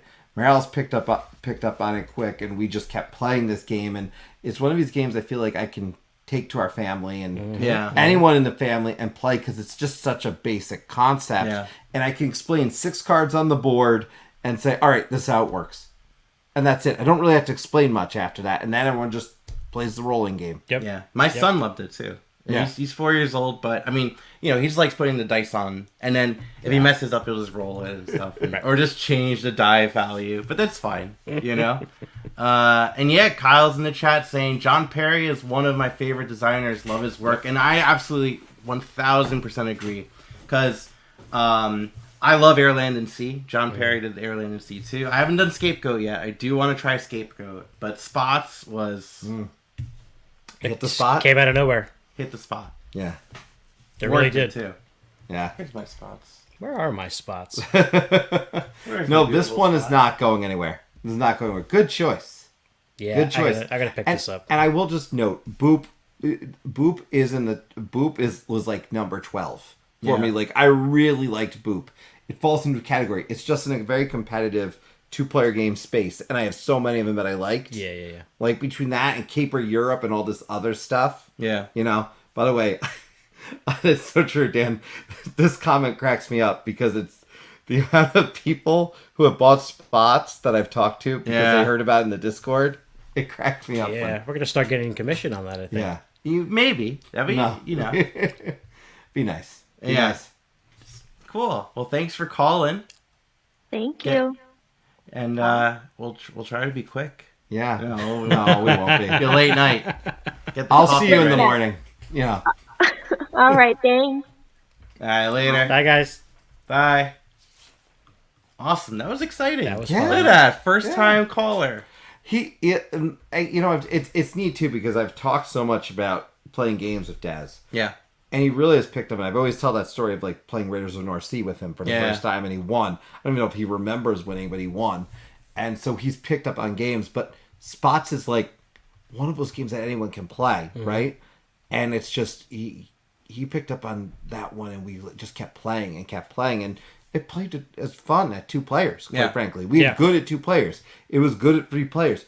A game that, quite frankly, plays at all those different levels rises up the list. The variety in the box too is pretty excellent because you get different player powers going on, plus a ton of dice. Yeah, tons of dice. The value of that game, to me, like MSRP is a great rate. Yeah, you buy it at MSRP, you're fine. You don't need to wait. It's 25. Yeah, at MSRP. At 25 MSRP, worth it. Yeah, Time Warp has this. I don't know. Probably not. No, probably not. I've only seen it on Amazon. Yeah. Some love for the Barrows Thank family. you. Thank Look you. Look at you. Getting all red. Yeah. You're gonna need a white balance going on. Yeah, where's that white balance? Yeah. All right, so we got Spots is our we filled in that 10 3-way crossover. Well, yeah, filled in my 10 spot. We filled in your 10 spot. Yeah. All right, I'll go in for my 10 spot. Hang on. Do it. All right. So my number 10 is it's a game that as soon as I heard about it, I was immediately hooked and wanted to get it. So I pre-ordered it immediately and waited months and months and months. Finally came. Finally played it multiple times. Has a designer on the channel. That's Votes for Women. Votes for Women, designed by Tori Brown from Fort Circle Games, is a card-driven game that is all about area control, and the theme of this game is you are either supporting the American suffragist movement or you are opposing the American suffragist movement.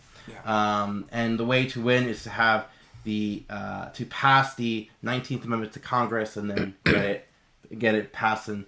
And you do that by placing different voting cubes all throughout the board while the opposition is kind of doing the same. It's a fantastic game that it just delivers so well what it's trying to sell, which is like the whole box like comes with like different articles, and you can tell it's just a clear love story. Like the designer like loves this topic. And you could tell it just screams it because there's all this historical documentation. There's some facts. There's a whole like designer like kind of like a designer diary, like some notes. But on top of that, you have a solid game, and it's a great solo game too. Like it's not very often where you have these card-driven games like Twilight Struggle or 1960 Making of the President, where it also has a nice solo mode, and this one is fantastic. And the other reason why it's important to have a solo mode too is because it's really icky to play as the opposition. Like really, like I played once as the opposition, and I hated it. Like I hated it. Especially because I won too, and I just felt like bad for the rest of the day. It's like ugh. You know it's funny. You told me all about this game. I can't wait to play this. You said like we got to get this on channel, so I'm looking forward to it. Yeah. We played it. We did the co-op mode. It was very interesting. We've talked about this game a lot, but to the point that I then called, and for those who don't know, I'm a trustee at our local library. I called the library director, said we need to get this game, and then it's on the way to. There's a process that has to happen with the library, but this is coming into the local library now because of it. So I mean, this is a game I think people should play. I think it's a critically important game. This was my number 11. Yeah. So this just barely missed my top 10, and I will just say, people need to play this game. Such good taste. I agree. That's the designer of the game, for those that don't know. But people need to play this game because the great thing about this is it's not just a historically relevant game. Yeah. It's not just a game you're going to learn, but it has well-designed gameplay. Yeah. That you can play it multiple times over, and it has that replayability. Yeah. And it has these moments at the end of a game where you're just like, are we going to do it? Are we going to do it? And that's exciting. Yeah, there's a lot of tension, and there's a lot of min-maxing, especially towards the end, because it's a matter of these cards. You can either play it for the event, or you could discard it to do a particular action. And a lot of it can come down to dice rolling. One of my favorite games I've played of this solo, it came down to a single vote in Florida.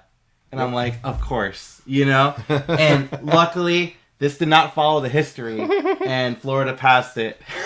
Nice. Which I found out Florida did not.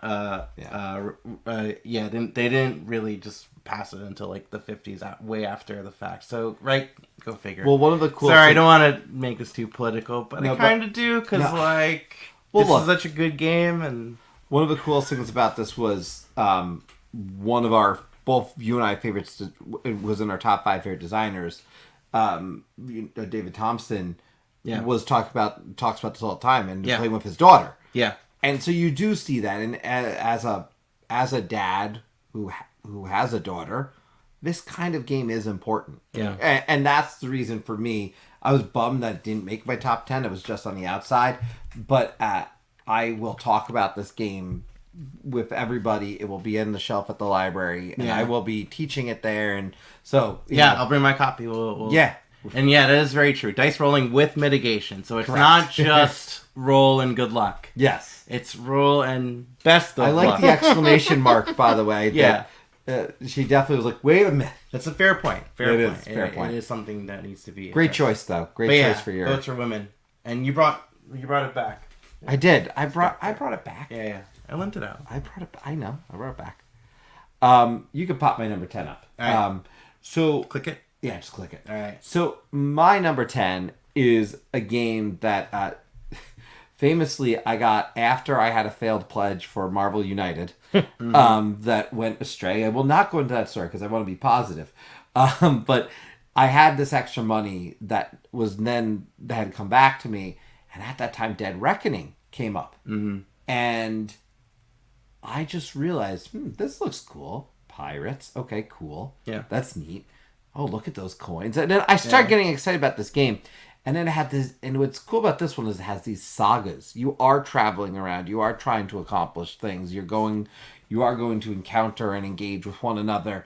But you're constantly upgrading your pirates in this game, your cards.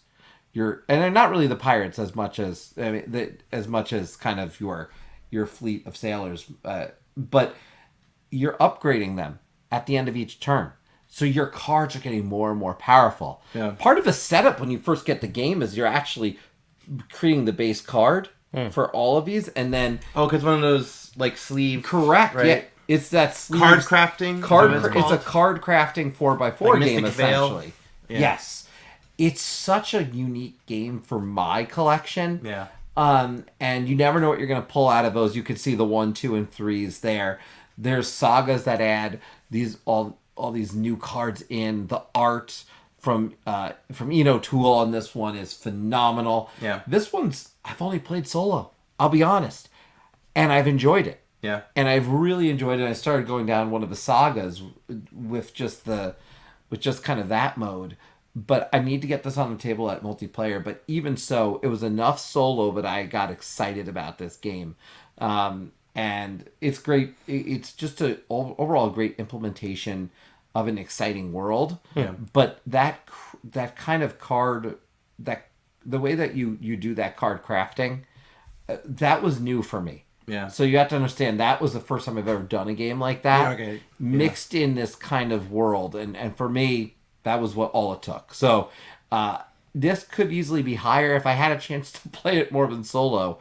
But I want to play this with more people, see how I feel about it then. And, John DeClaire...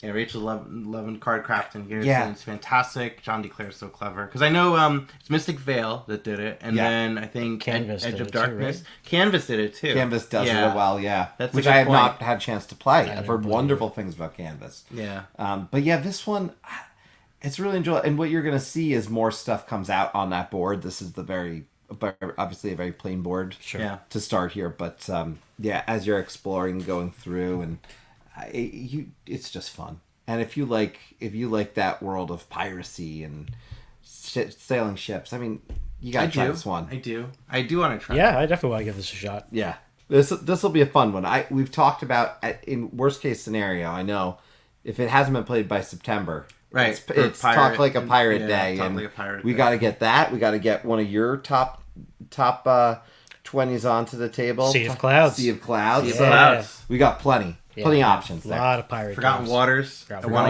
Oh, that'd be great. Yeah. So, that's my number 10. That is Dead Reckoning.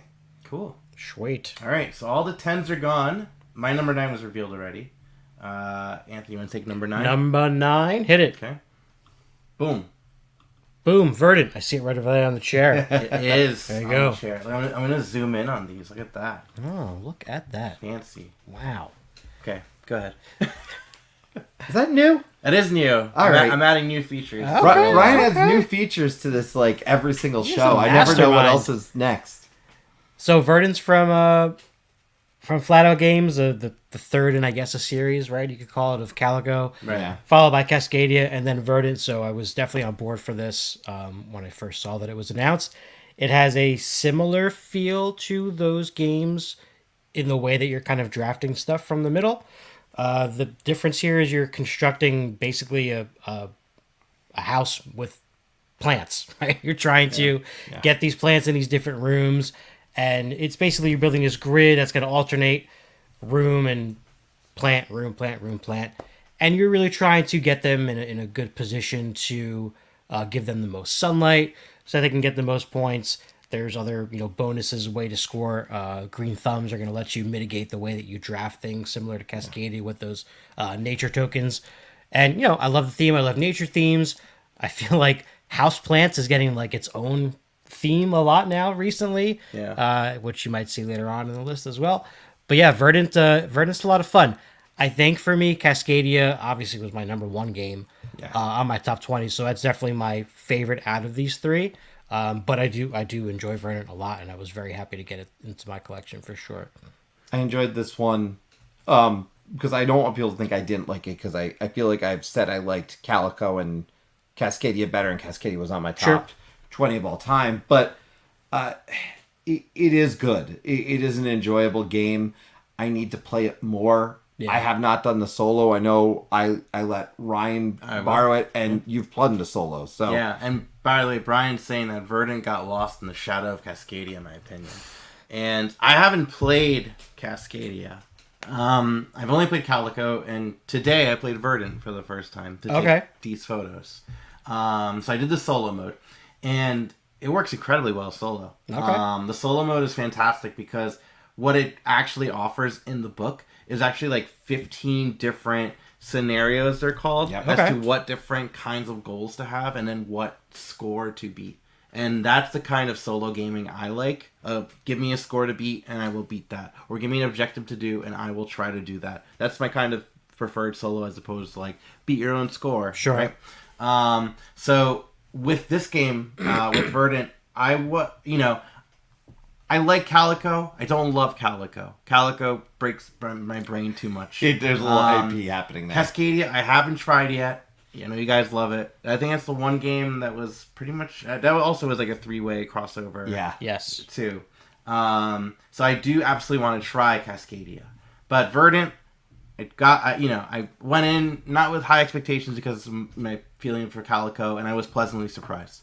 So I do want to try it again, because originally I was supposed to give it back to you today, but I'm holding on to it a little longer so I can play it some more. Taking Motor City back, that's all. Yes, you're taking Motor City back. Which I haven't So played what yet. is there? Is there like, do you get blocked in any way about like what cards you want to take? So what for goes this? on is, there's a central market of 4 cards and 4 cards, like Right. 4 rows, 4 columns. I mean, so at the end of every round, the rightmost column gets removed from the game. Just chopped and Just just slide chopped. down. Okay. Yeah, but not only that, there's the 3-point pots and 2.1. So what you do is you add those pots to the columns as well too.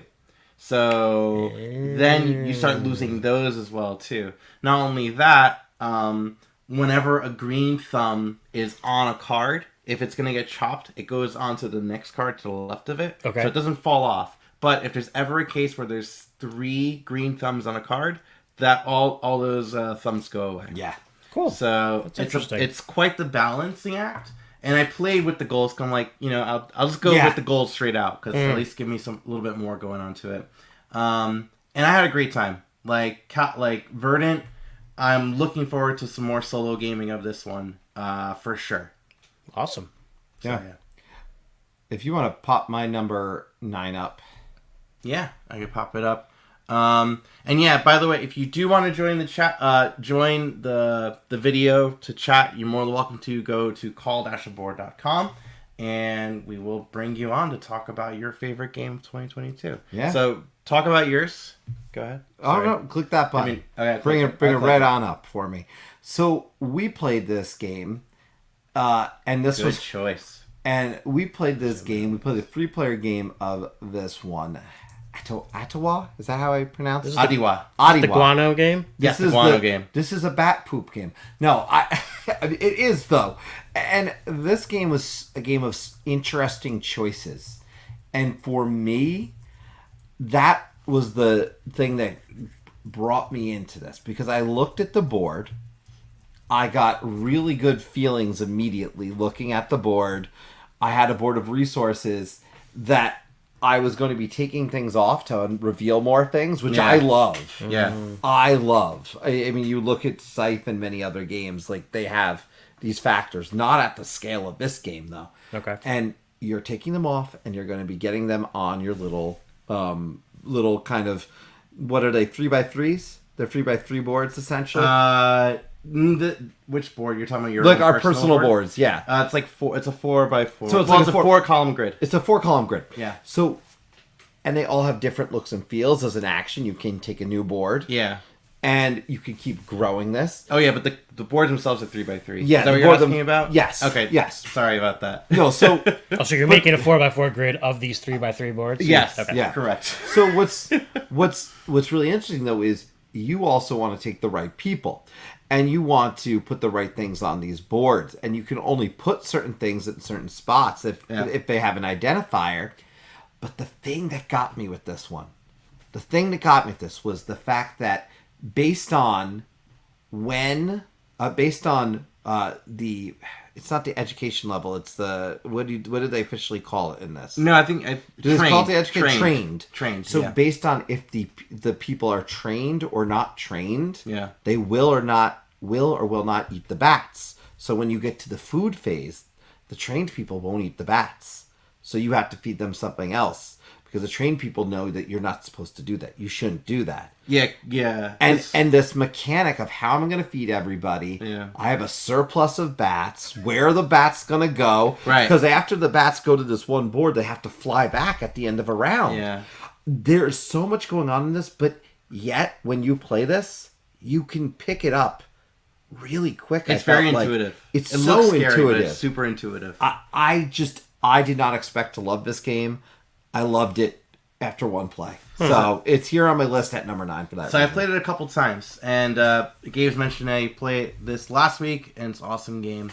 I gotta say, with this one, I was also pleasantly survived and loved it too. That I added it to my number 6. Yeah, 6. Okay, Crossover. Cool. So let me talk about this a little bit more.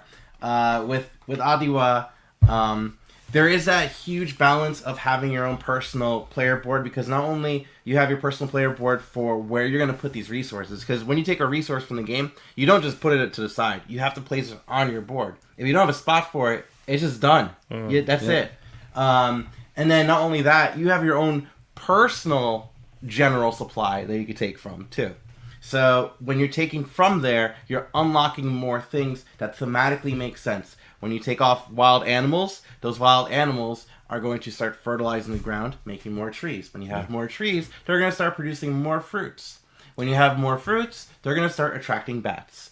And you have to anticipate having all this. But also, when you have different people out, they're going to need more food. When you have goats out, they're going to provide milk, but then you can also eat the goats and gain and feed your people that way too. And then there's also all different things that you can feed people with, and they all have different feeding values. Like a goat is all clearly marked. Can I Yeah. note this is all really clearly marked? So Yeah. you're never gonna have a question of what does this feed. It'll be very obvious. Yeah. That the goat is worth X amount. It's a thematic. It's works so well thematically because you have this engine building thing going on that ties so perfectly to what this game is trying to tell in terms of story, which is, hey, there's these bats, they're eating these fruit, and they're flying out, and they're putting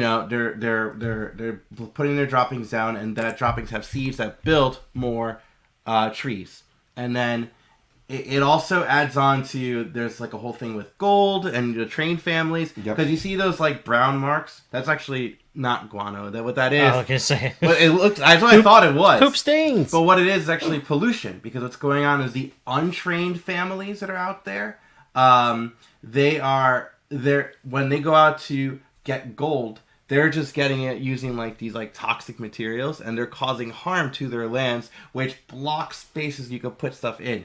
It's such a cool tension. It's the thematic. Yeah. You when you look at this, you could easily think, oh, it's just another like farming game, but I guess you could. But there's so much happening here. It stands out, and it's also honestly, I think it's honestly intuitive enough that I would introduce someone brand new to board gaming that wants a worker placement with engine building combo kind of thing. It's very intuitive, provided they've got I think a certain attention span. Yeah, the iconography is so clear that things just make sense. You put your worker there, you take what it is, you know, or you spend what you need to spend, and then when you take a resource, you gotta have a space for it, and it's so nice and tidy that it's just so exciting. Ooh, is there like a lot of hate drafting going on? No, not because it's not a terrible amount of hate drafting, because there's enough spaces to do things. Okay. So there's certain spaces where people are going to clamor, and first turn order does matter. But at the end of the day, you know, there's enough like, oh, you took that, all right, I guess I'll take this one then instead. Because then there's also this whole thing where as the game goes on, there's I think 12 different rounds. Breeding is going to happen based on how many of the resources you have. So if you have like 10 bats, you're going to have another bat. But next round, the bats won't be breeding for the rest of the game. And then, it's pretty exciting. Can you tell we like it? Jonathan, if you're logging off, certainly come back and check in, and certainly drop some comments for Jonathan. I know we'll be talking about this on the Discord. For anyone who's not part of a Discord, we've got a link for that in the show description. And to Rachel's question, how did we only pick 10? It was hard. One of the easier parts was some of the games that are very obvious choices to people, like Tiletum and other things. We didn't get to play them. It was impossible to get to all of them, but picking just 10 was 2022 really was such a good year for board games. Yeah, agreed. It was fantastic. So anyways, Atiwa. Yeah, I will encourage you would like Atiwa. I'm definitely intrigued. Sure. You sold it. Yeah. I will encourage people call aboard.com. Make sure to include the hyphen. We certainly are here to still take those calls. I know we've had 4 or 5 of you call in tonight, but we got room for more of you if you want to call in and share one of your favorite games. And if it's on our list, we'll reveal it. Otherwise, we'll keep going through and sharing more of our lists, and maybe that'll inspire you to call in. Yeah, you're not going to stop us from revealing our list by not calling in. We're still going to do it. So. We're still going to do it. So you can't stop us. We have 2 options. You can either go for 8s, or you can go for your 7. Because I feel like we've talked a bunch already about Atiwa that you may want to... All right, I'll do my 7. Yeah, hit it. All right, your number 7 is... Look at that. More plants.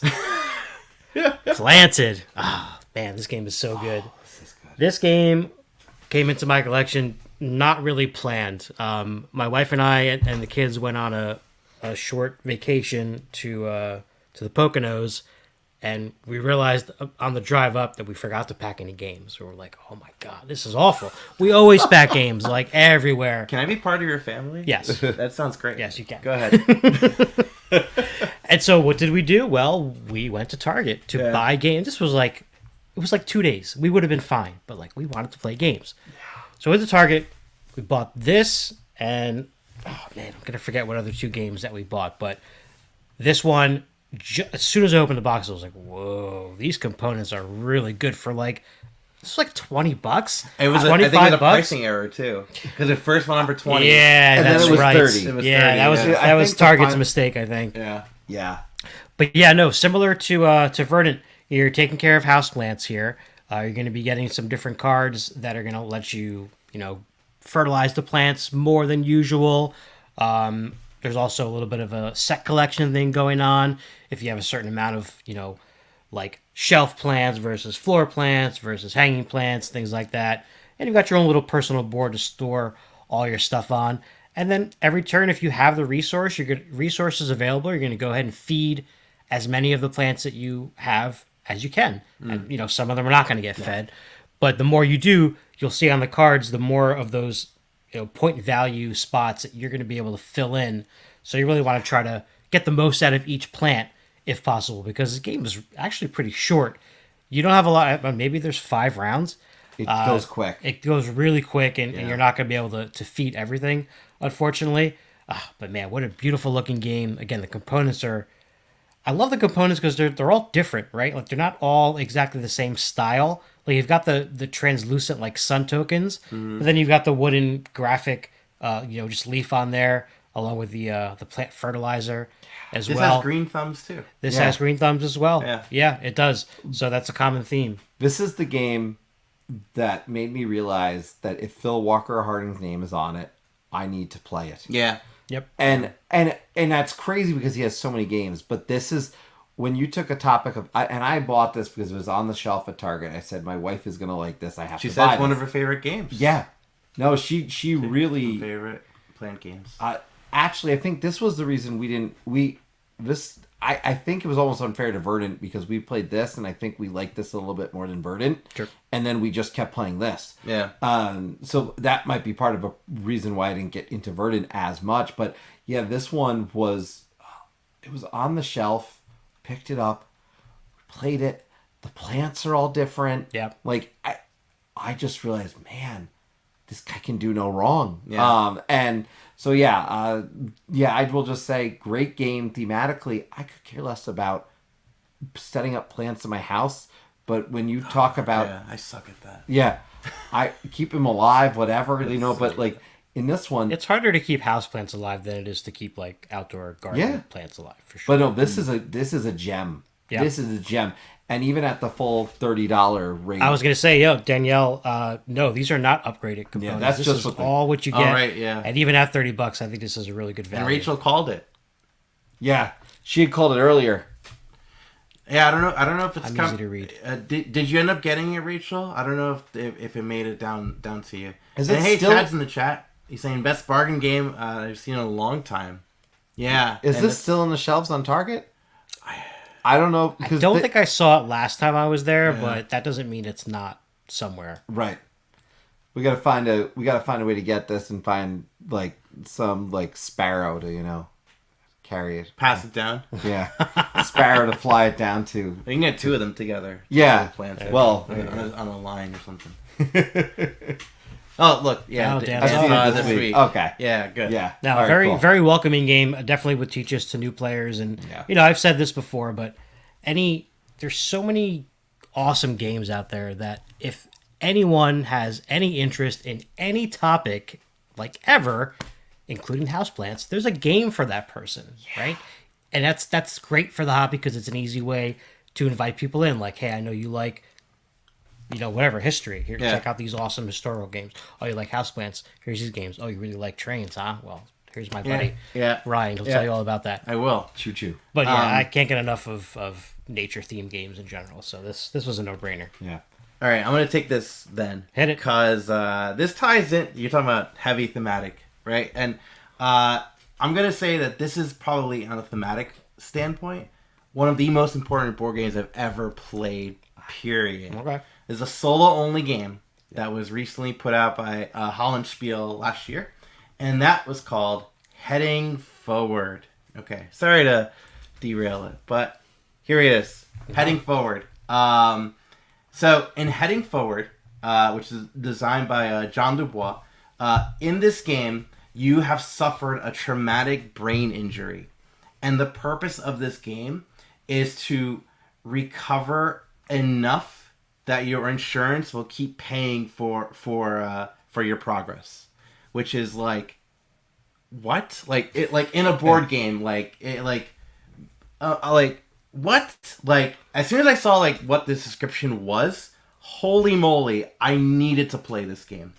So I waited until Hollandspiel, they do every year a holiday sale with they do all the games on discount and they throw in a free game. So I bought this. I bought Dinosaur Gauge, which is a train game with dinosaurs, and it also came with a free copy of Watch Out, That's a Dracula, which is a social deduction auction game. Now the thing is with Hollandspiel, Amabel Holland puts out the games that she wants to play. Yes. And Heading Forward is this game where you are trying to recover from a traumatic brain injury, and you're trying to regain your different skills. Things like driving, things like planning, regaining your memory, all these certain skills. And what's going on is all these cards are there's 2 sets of cards per skill, and they're both like 2-sided. So you play with one side of the card at level 1, and when you upgrade it, you turn it upside down to upgrade it to its level 2 side, and then eventually when you upgrade it to level 3, you will get rid of that level 2 card and go back to level 3. And anytime, on your turn, you are going to look at the hand of your hand of cards and decide which card combo you're going to do. Do you want to focus on this skill, that skill? Because the thing is, whatever cards remain in your hand at the end of that round are going to atrophy. So your skill level is going to go down on that particular thing because you didn't focus on working at that particular skill. And it can lead to very frustrating times. The other thing, too, is in this game, one of those skill cards is going to be set aside. And it's going to be represented by what's called your trigger card. So whenever the triggered card comes out, you have to focus on that skill. Because sometimes you may want to focus on one skill versus the other based on what resources you have. But when your trigger card comes out, you're focused on that. And the trigger card ties to how you got the traumatic brain injury. So if it's with driving, maybe it was, like a car crash. It does what caused it isn't the point of this. The point of this game is about the recovery. And it's brilliant. This game is brilliant. It shows how board games can become a serious medium for telling stories in a short amount of time, too. Without any prose, without any sort of long-winded story tied to it. This is telling the story as you play within a 30-minute time frame. And holy shit, this game is so good. Seriously, Heading Forward. We left the family-friendly zone. No. Sorry, no, but sorry, but how long do we live in that? It's 10:48. Yeah, Heading Forward is a fantastic game, and if this is something that you want to see, how can you see the board game medium go to that level of art? This game shows that so much, and it's not on a lot of people's radars, and I feel like it should be. It isn't, and I won't. It doesn't. The where doesn't matter, but I thought about this more, even though this is not on my list. I thought about this a lot after a conversation that happened online. Yeah. Where it was essentially poo-pooed on, oh, never heard of that. And that conversation that we were both in this online conversation, I was legitimately woke up the next day angry about it. Yeah. Legitimately, because it was one of those things, this game, even though it wasn't for me, was incredibly important. And to the point that when we talked to people about it, wait, you did what? How does this game work? People who had no interest in board games can understand the value of this game. And to me, that's impactful. That's powerful. I'm really glad you mentioned it on your list, just because I do think this is an important game. And I would have never known about it if you didn't tell me about it. Yeah. Truthfully, I would have not had a clue. Same. For all the ways I saw it on Twitter. Yeah, right. Holland posted it. I'm like, yes, I need this game. But for all the ways I'm connected to board games, you're the only reason I knew about it. So, there it is. But it's an important game. If you get a chance to play this, check it out. I know Danielle was saying fantastic choice. Yeah. And rightfully so. I know Danielle enjoyed this game. Yeah, Danielle's saying fantastic. And Chad, thank you, by the way. Yes, my shirt is fantastic, too. For the record, someone liked my shirt earlier, too. Well, whatever. He also... That's true. We'll get to that one. Yeah. Yeah, it is kind of like that adult thing. I mean, it's a game that really takes, takes board games to the next level. Yeah. Shows how powerful board game as a medium could be. Yeah, it's evoking. It's an immersive experience. I played this too. Yeah. I borrowed it, and it was funny because I was playing it a couple times, and my wife would come in the room. She'd be like, "What are you doing?" Because I was this probably looked like I was doing my taxes or something. But, you're like, how can I maximize said the this? same reaction. You think it's what are you doing? Yeah, and I'm not a huge solo gamer, so for me, she was kind of surprised that I was playing it. and I had to play it 2 or 3 times. Well, first time I played it wrong. I made it even harder for myself. But I had to play it until I beat it. It just had that. Yeah. Like, I wasn't about to give it up until I got it. And like just the objective alone saying it's not that you recovered. It's that you recovered enough that your insurance keeps paying for your recovery. You didn't really Did you really win? No. Yeah, holy moly! But it's something. I just say people should play this. It's an experience that you need to have at least once. Definitely unique. Yeah. Good choice. My number 8 is nothing of the sort from an experience that one is, but it's a very enjoyable game, I can say. So if you click my number 8, I believe if I know my number 8, the Guild of Merchant Explorers. You talk about unexpected. Yeah. This is where this one. Everyone told me you're going to like this game. Everyone said, you're going to love this game. This is your type of game. Yeah. And I remember looking at this game on a shelf multiple times and said, yeah, but why isn't this a roll and write? Shouldn't this just be a roll and write or whatever? I had not read much on it. It just had that look and feel, right? This game blew me away when I actually got a chance to play it. Now, one, you've got Matthew on this has done fantastic work with some other print and plays and other stuff. So Matthew stands out to me now and probably more than ever.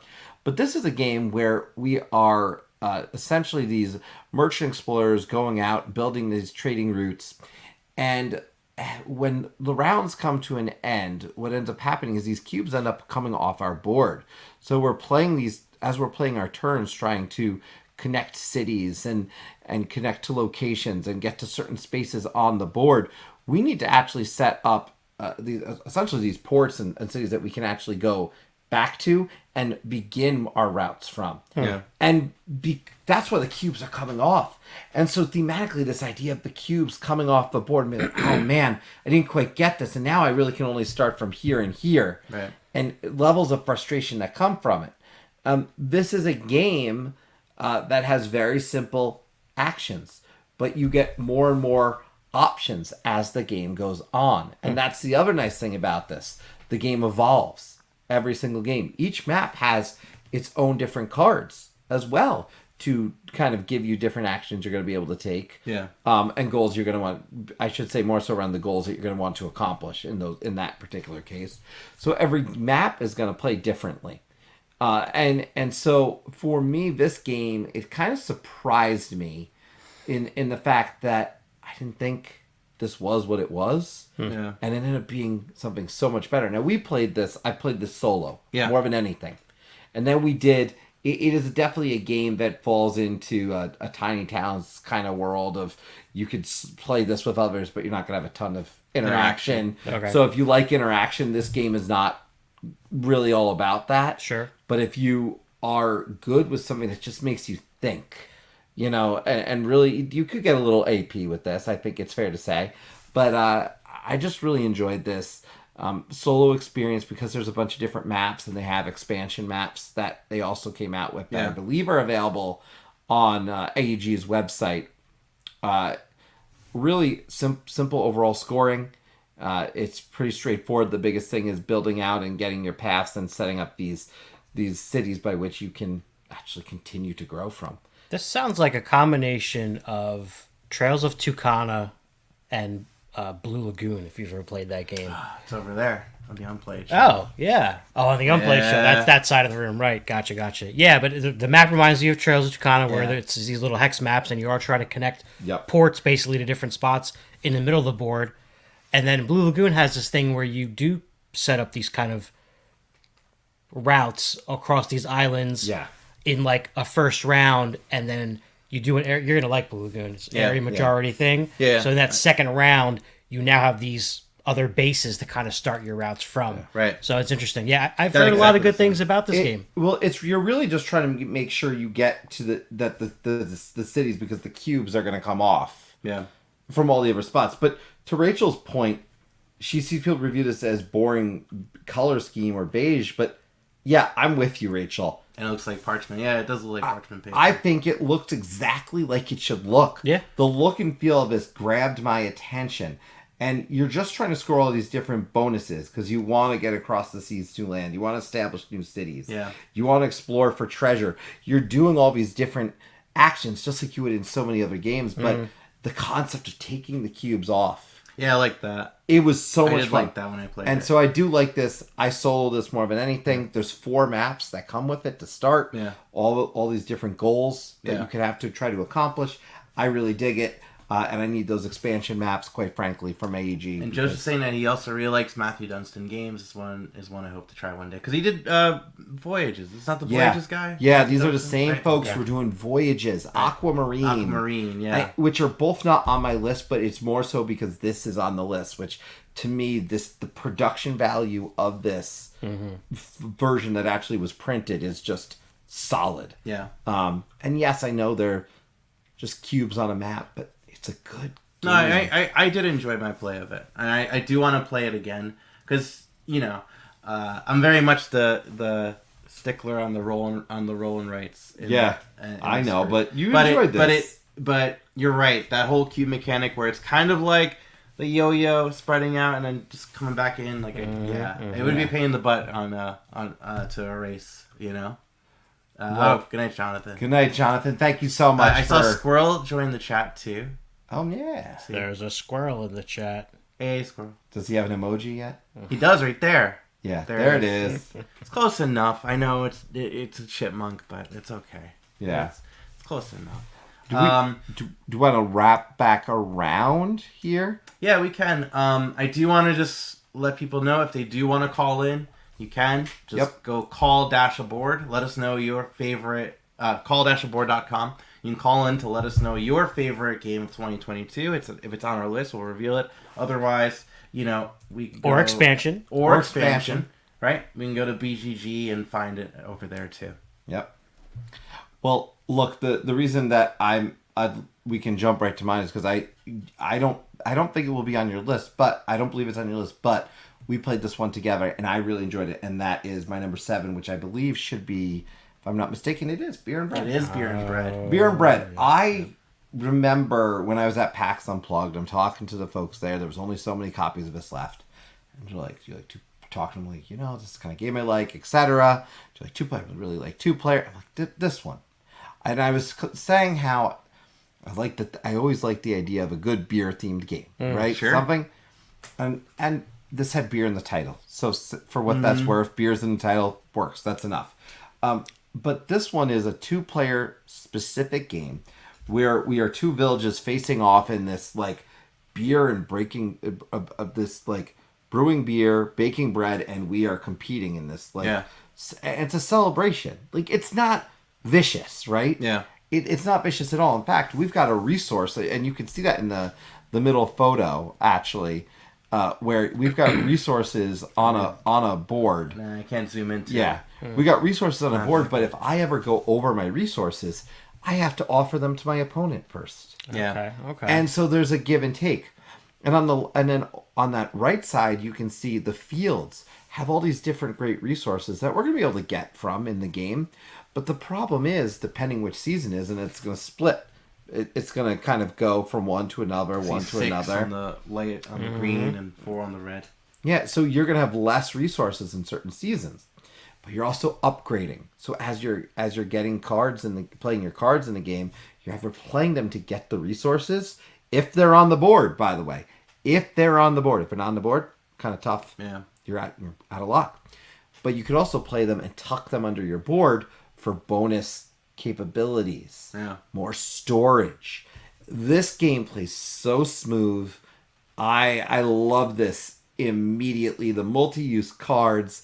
Everything about this game clicked for me, and I actually was surprised when I went through all of this that for 2022 this fell as low as it did. I thought this would be higher. Yeah. Because this is a very me game. But yeah, it's a delightful game. It's a really great 2-player game. Thematically, like I said, let's not really take that because, I took all these goods. Yeah. But ultimately, I got too many goods. Do you want these goods? Here's some wheat, Ryan. Right. Do the size play differently or no? Really? No. No, but there's just there's different turn order, but so it doesn't matter. I will say, but the way the card exchange happens is different based on the round. So alternating rounds play differently. So right, because they're constantly just changing hands. Yeah, we are constantly changing hands. So it's really, again, A delightful game. I love this one. 2-player. Highly recommend it. This one, I don't want to say it surprised me. It was more surprising because I didn't know much about this one. Yeah. But it didn't surprise me that I liked it. The moment I looked at the box, I said, I'm going to love this. I like it's one of those boxes, too, that is small, but it has a lot of game in it. Sure, Yeah. sure. So the lot of game to box ratio is very good. You know? Yeah, I think I might want to borrow this one. Yeah. I think you would been on like my it. radar. You would like this Yeah, one. I enjoyed it as well, too. And here's a comment that, Beer and Bread is good. Love the multi-use cards and decisions on how to use them. And the positive interaction is neat. I do agree. It is neat. Yeah. We should play this one again. Yeah. I did play it just the once. I would like to play it again. Yeah, it's a delight. So, and I'm happy to let you borrow it, play it with you, whatever you want. 'Cause Definitely. It's a good one. All right, so we're on 7s.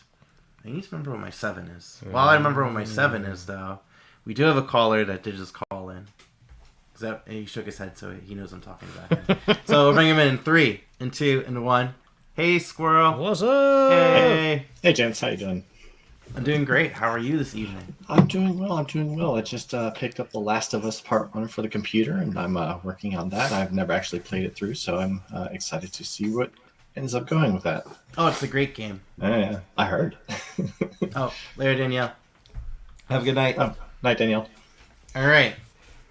So, Bless you. bless you. You played a lot of 2022 games, right? In the hundreds somewhere? I have probably around the 100s, yes. All right. So, out of all of them, which one is calling your name? Because we've talked about a bunch already. I don't know if you've seen what we have. I have Scroll. seen. I've You seen have quite a seen, few. okay. Dead Reckoning. Give us your top 75. The funny thing is Dead Reckoning is my number 10 as well, so that's very good for that one. Nice. And I just got the Kickstarter version of Marvel Dice Throne because I actually did enjoy that with the wife. And Oh, nice. yeah, and Guild of Merchant Explorers I just played in Pittsburgh this past weekend, so It was enjoyable, right? it really was enjoyable, Yeah. indeed. But none of those are my number one. My right. number one I actually have right here. It first started on Board Game Arena for a good, I would say, about a year before it came out. Was it in the thumbnail of this video? I don't know. All right, let's find out.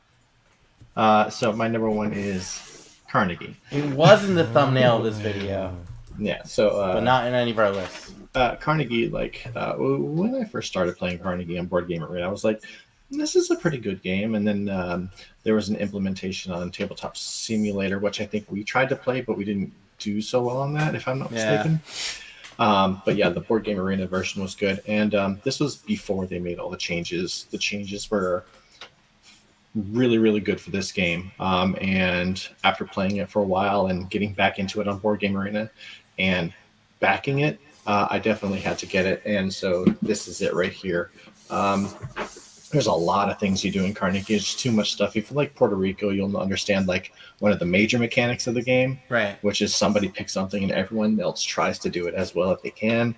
But the difference is in Carnegie, if someone picks an option that has, like, for example, income, which Puerto Rico does not have, then you can income if you are able to. If you have your people in the east or the south, whatever was activated, that's where you get your income from. You can support some charities up there on the top of the board. You get a lot of points in a bunch of different ways. This is a definite point salad kind of game, but one of my favorite things to do is like try to build up this little office.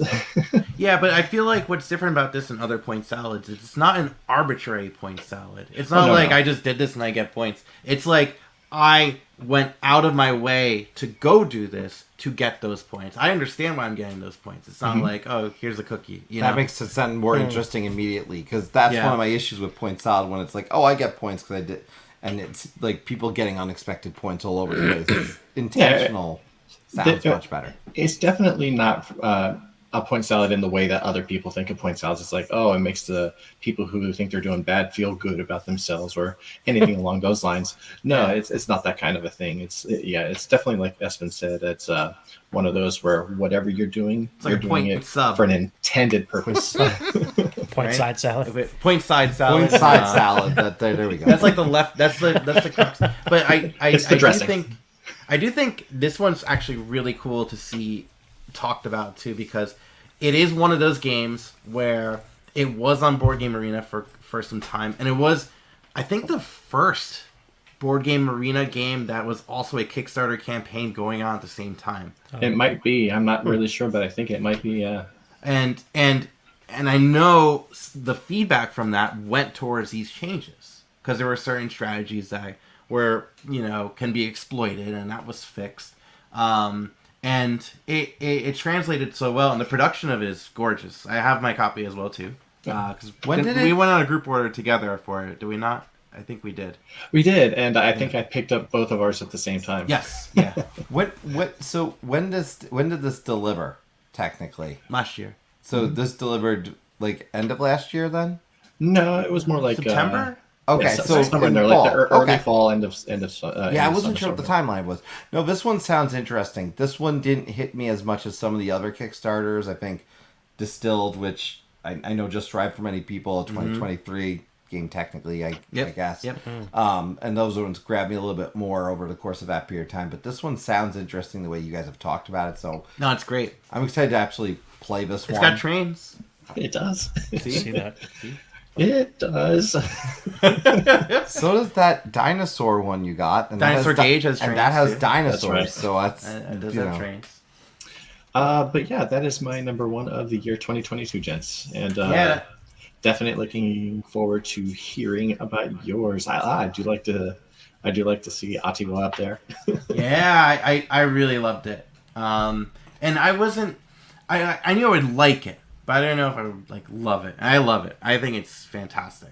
Oh, yeah. I think it's Uwe's got it. Yeah. That Uwe guy, I think he knows how to design a board game. He's got a bright too. future, I think. May have heard the name once or twice. He's pretty good. He's pretty good. Actually, so while you're here, Yep. I'll stick you on for my number 7. I'll talk about it. Feel free to comment on it. I don't know if you've played it. You've played a lot. I have. But my number 7, I still can't remember what it was. Wait, I do. You definitely haven't played this one. I haven't. You haven't played this one. Okay, well then tell me your number 5. Maybe I'll know it. I think you have played my number 5. Okay. So I will tell you my number 5. There you go. No, And you played my number 5. Okay. And you played my number 5. In fact, we played it on this channel. Oh. Okay. Okay. All right. I think I know what this It's is. not Time of Empires. No, 'cause you haven't I played think I Time know of it. I Empires. think I know what it is. But I believe you have played Oak. I have. There, you have played Oak. Okay. Yes. All right, so let's talk Oak, which also Number 6. is near number 6. Nope. Nope. Number Spoilers. 5 as well. Okay, we moved it. Okay, yeah. It's Sorry, spoilers. Number 6. That's all right. That's fine. Oak. Okay. Oak, designed by Wim Goossens from Game Brewer Games. He's a very nice guy, by the way. Oh, you met him? Yeah, he was demonstrating this at Origins and at Gen Con. Oh, nice. Okay.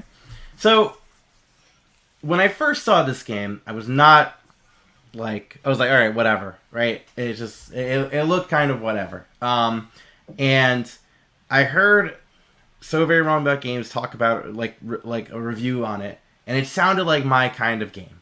Mm-hmm. It's got, it's in this game, it's a worker placement game where your workers can get special abilities based on what what little outfit you put on them in Dress Up World. Which also, adorable, right, too. Darwin's Journey has that as well too.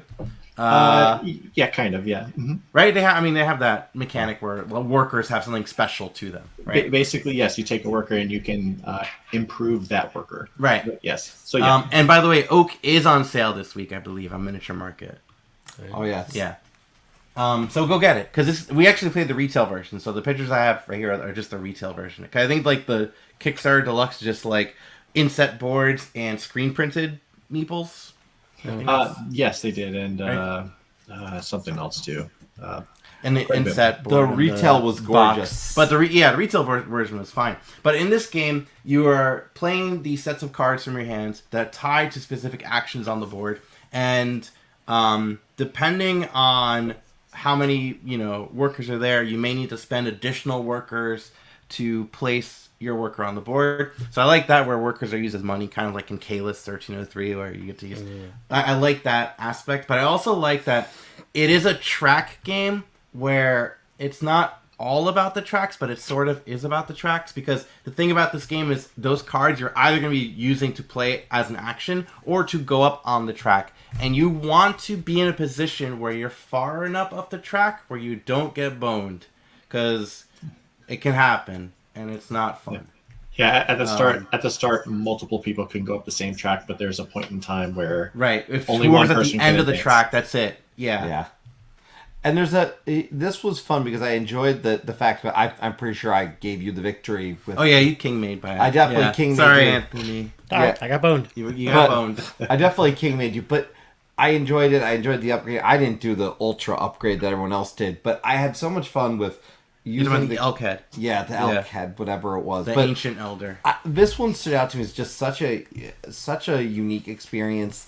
I think the upgrading the characters, it wasn't like just upgrading them for the sake of it. It was fun. It was meaningful. It was meaningful when I got to upgrade, and it was the clear identifier that this is this version, and that's their ability. It wasn't like, oh man, I could put a card right below that. Like, I love Tiny Epic Zombies, and I could give the guy a machete, but I could also just stick the card below.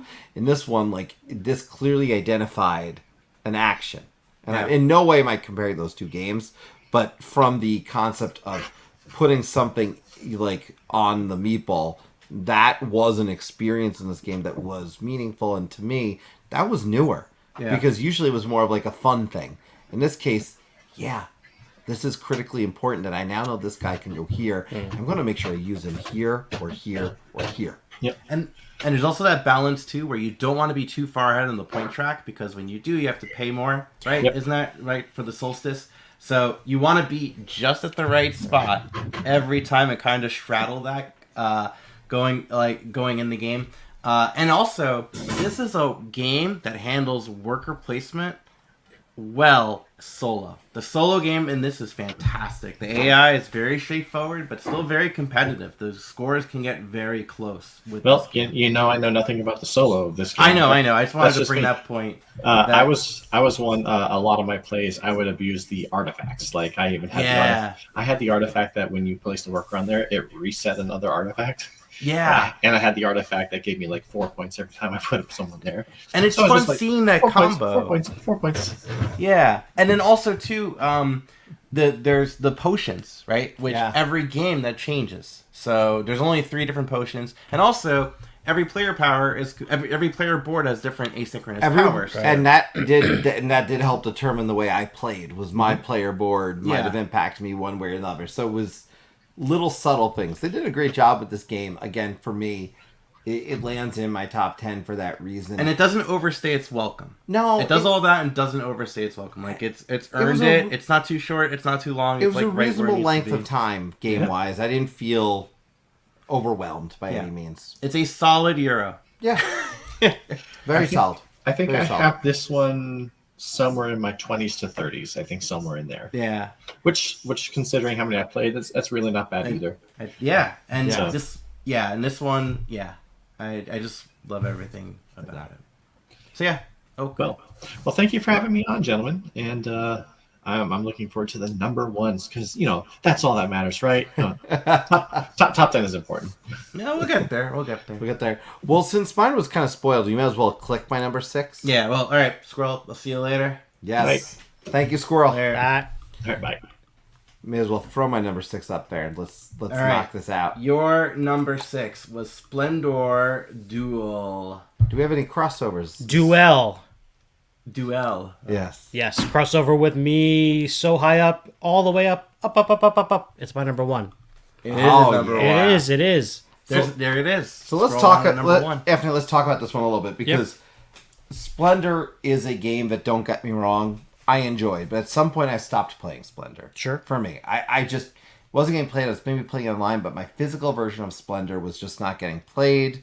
I love the poker chip style, etc. Don't get me wrong, but when I was playing, it was generally 2-player. Right. When Splendor Duel came out, wasn't sure what to expect, but Splendor Duel comes in.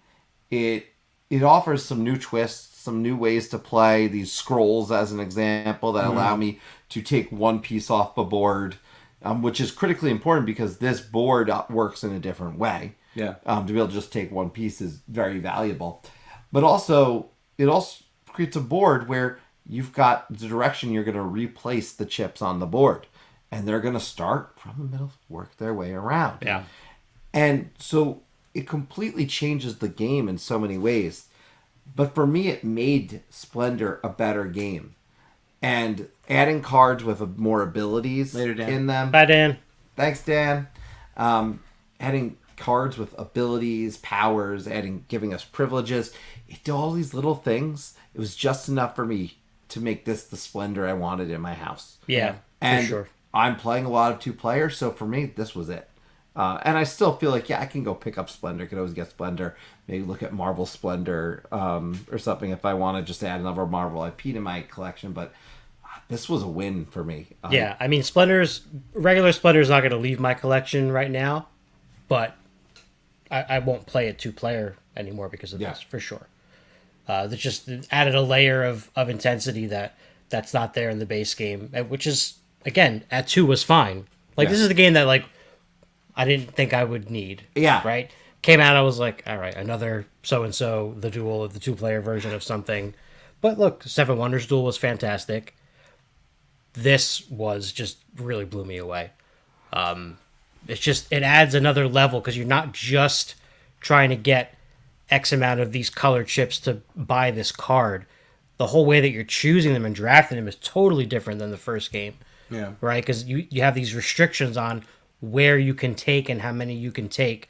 And like you said, at some point, the board's going to get so depleted that one of the 2 players is going to have no choice but to refresh the board. Yeah. You're going to still get to pick that, which is fine. It's a good feeling, too. But it is. It definitely is. Yeah. And, you're thinking a lot more about your cards that you're going for, because the one thing that the Splendor expansion had added in that Cities expansion was multiple ways to win, right? Multiple paths to victory. This comes standard with Splendor Duel. There's 3 ways to win, and I really like that. That to me is the big thing that differentiates. It's almost like what we wanted that expansion pack to be for the base game is in this version, I think. Yeah, I agree. And so for me, definitely extremely enjoyable. I would prefer to play this. I love the style of it, and and ultimately, I think what you hit on with 3 ways to win, that changes the game, because in any given moment someone could win through one of 3 ways. You really have to keep an eye on it. Like you're definitely, I mean, obviously it's 2 players, so you're paying attention to what your opponent is doing, but I would say much more so than in the regular base game. Yeah, the regular base game has a very solitary feel to it. Yeah, absolutely. Yeah. And then I do like that when you play down the cards onto your tableau, some of them actually have player powers too, which is pretty nice. And it still has that whole thing with the nobles that they may come to your board, but that's also another way to win with like the different crowns. Right. So yeah, I did enjoy this one. It didn't make my 10 or my 20, but I gave it to you. But the thing is, like, there were so many games 2022 that I still enjoyed this one. Right. No, this was a good experience. Like I said, high on my list, obviously, because it's in my top 10, but love this one. And Bruno Cathala. Yeah. There we go. Sweet. All right. So, Splendor Duel. So, I have my 7. Oh, right. Yeah, because we skipped that. Do it. Skipped it over. Let's go to your 7. I'm going to try to remember. Oh, yeah. Okay, so I did remember. So, this is a fantastic solo game called, well, it's also 2-player, One Deck Galaxy. All right, so Danielle's gone, but Danielle, I'm sure. Danielle is gone, but she would appreciate this. And I know Mr. Rao was watching, is going to be watching, and I know One Deck Galaxy is a game that he enjoyed as well too.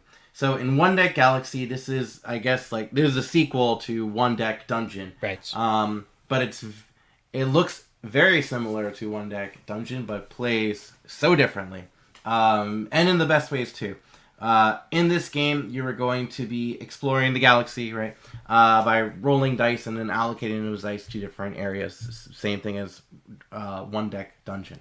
However, in this game, in One Deck Dungeon, you open a door and you have to just fight it, and regardless of whether you succeeded or not, the outcome happens. Okay. This, all 4 areas are always visible, and you could just constantly pick at them through the entirety of the game. because some of those the cards on the other sides of them are going to also count as resources towards that to indicate that tick has happened.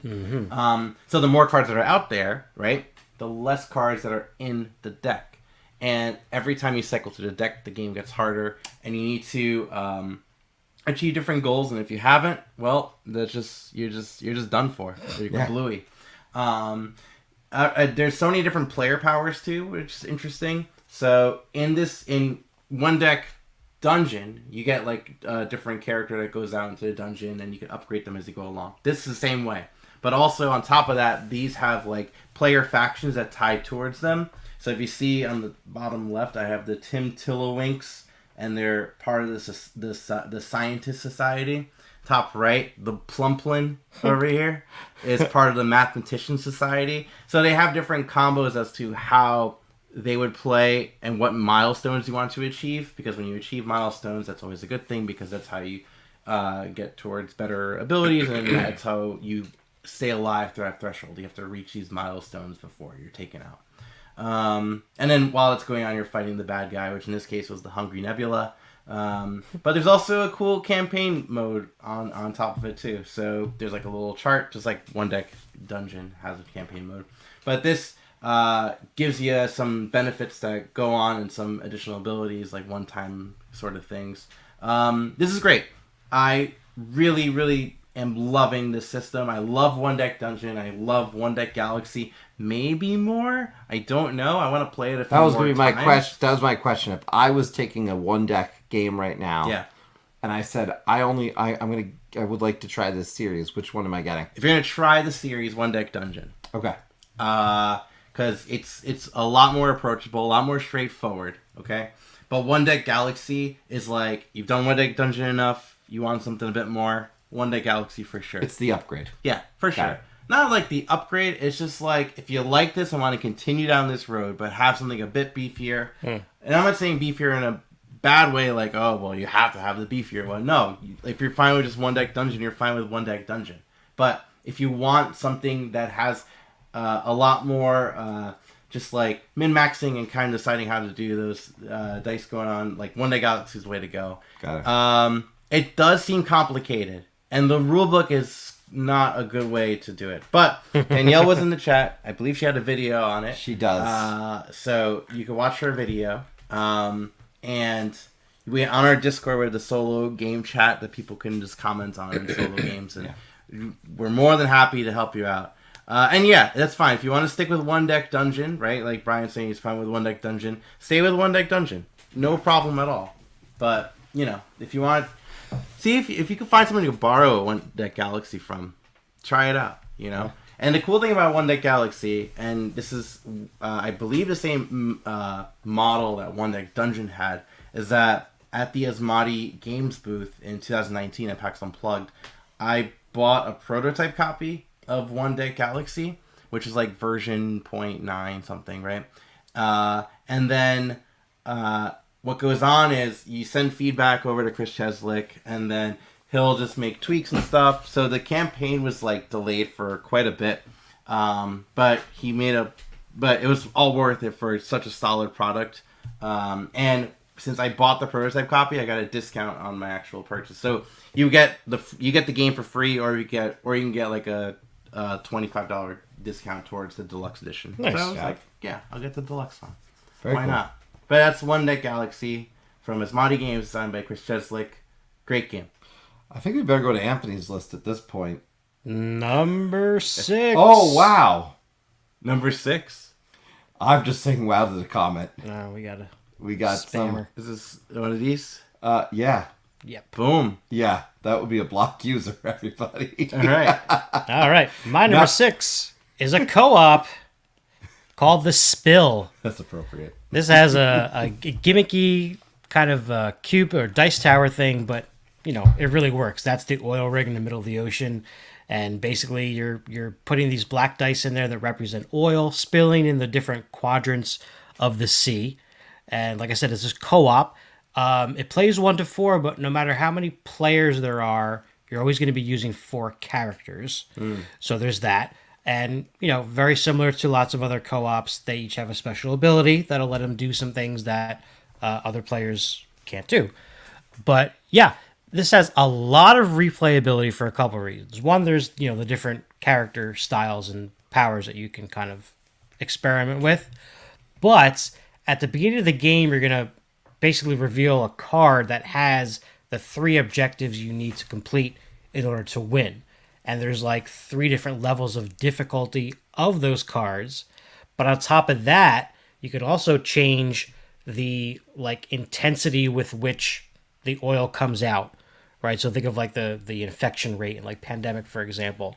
So you can make that where, it stays at only 3 dice for a lot longer, or it amps up to 4, 5, and 6 a lot quicker. So that's cool. But basically what you're trying to do is remove the oil from the ocean and also rescue sea creatures. So every winning objective has some kind of combination of rescue this many, types of animals, get rid of this much oil from the sea. And it's cool. It's this putting out fires mechanic that I really like in co-op games. And this just does it in a different way with a unique theme. It's really fun. It's really approachable. And, the components are really cool. It's got that nice clickety-clack sound as you lower them into the dice tower there. My one complaint component-wise, and I may have just gotten like a bad sticker sheet, but you'll see in that picture on the right, there's these stickers that go around the 2 levels of the oil rig. Mm-hmm. And for whatever reason, my sticker sheet, they're too tall to fit on that plastic. So you can't like wrap it around because of those posts that go around. This is a very, very, very, very minor complaint. And you had it on the list? No, grounds for dismissal. But yeah, this is cool. Fun co-op with a cool theme that you don't see that often. And I like it a lot. I want to try it because of that theme. Like, yeah. It's got that toy factor. For sure. People are going to come over and look at this on the table if you're playing it. They're just going to see that. This one sounds interesting. I look forward to trying this one because, you have me a co-op. It is one of those, as you noted, with the 4, so someone may have to play 2 if you play the 3-player. Yeah. I've played it at 2 and 3. Got it. It works. It's not... The player powers are not overly complicated. They're Pandemic style or even Flashpoint, where there's just like one thing they can do slightly different than your regular actions that you get. Yeah. What would you say is like the win ratio on this? I've won every time I've played. I think because every time I've played with new people. Mm-hmm. So like we always start with one of those level 1 win condition things. But I could see this, again, just by there's these little exponential steps you can take to make it just a little bit harder. Like you can stick with those level 1 win objectives, but make that spill out track, ramp up faster. So there's just going to be more oil on the board. Or you can just go straight ahead to that, like a level 3 thing where you have to rescue maybe the whole grid of animals or something like that. I haven't gotten that far yet. Yeah. But because of that, I feel like it has a lot of replayability for sure. Yeah, I want to try this one. Yeah, it's a lot of fun. That's The Spill, my number 6. You want to jump to your number 5? Sure, let's roll.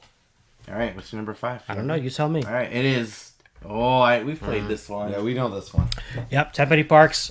We played this, a few weeks back. Yeah. It was the same day we did Time of Empires. That's right. Yeah. We did Time of Empires on the live stream, and we played this afterwards. Yeah. So this is a worker placement style game where you're trying to build up an amusement park.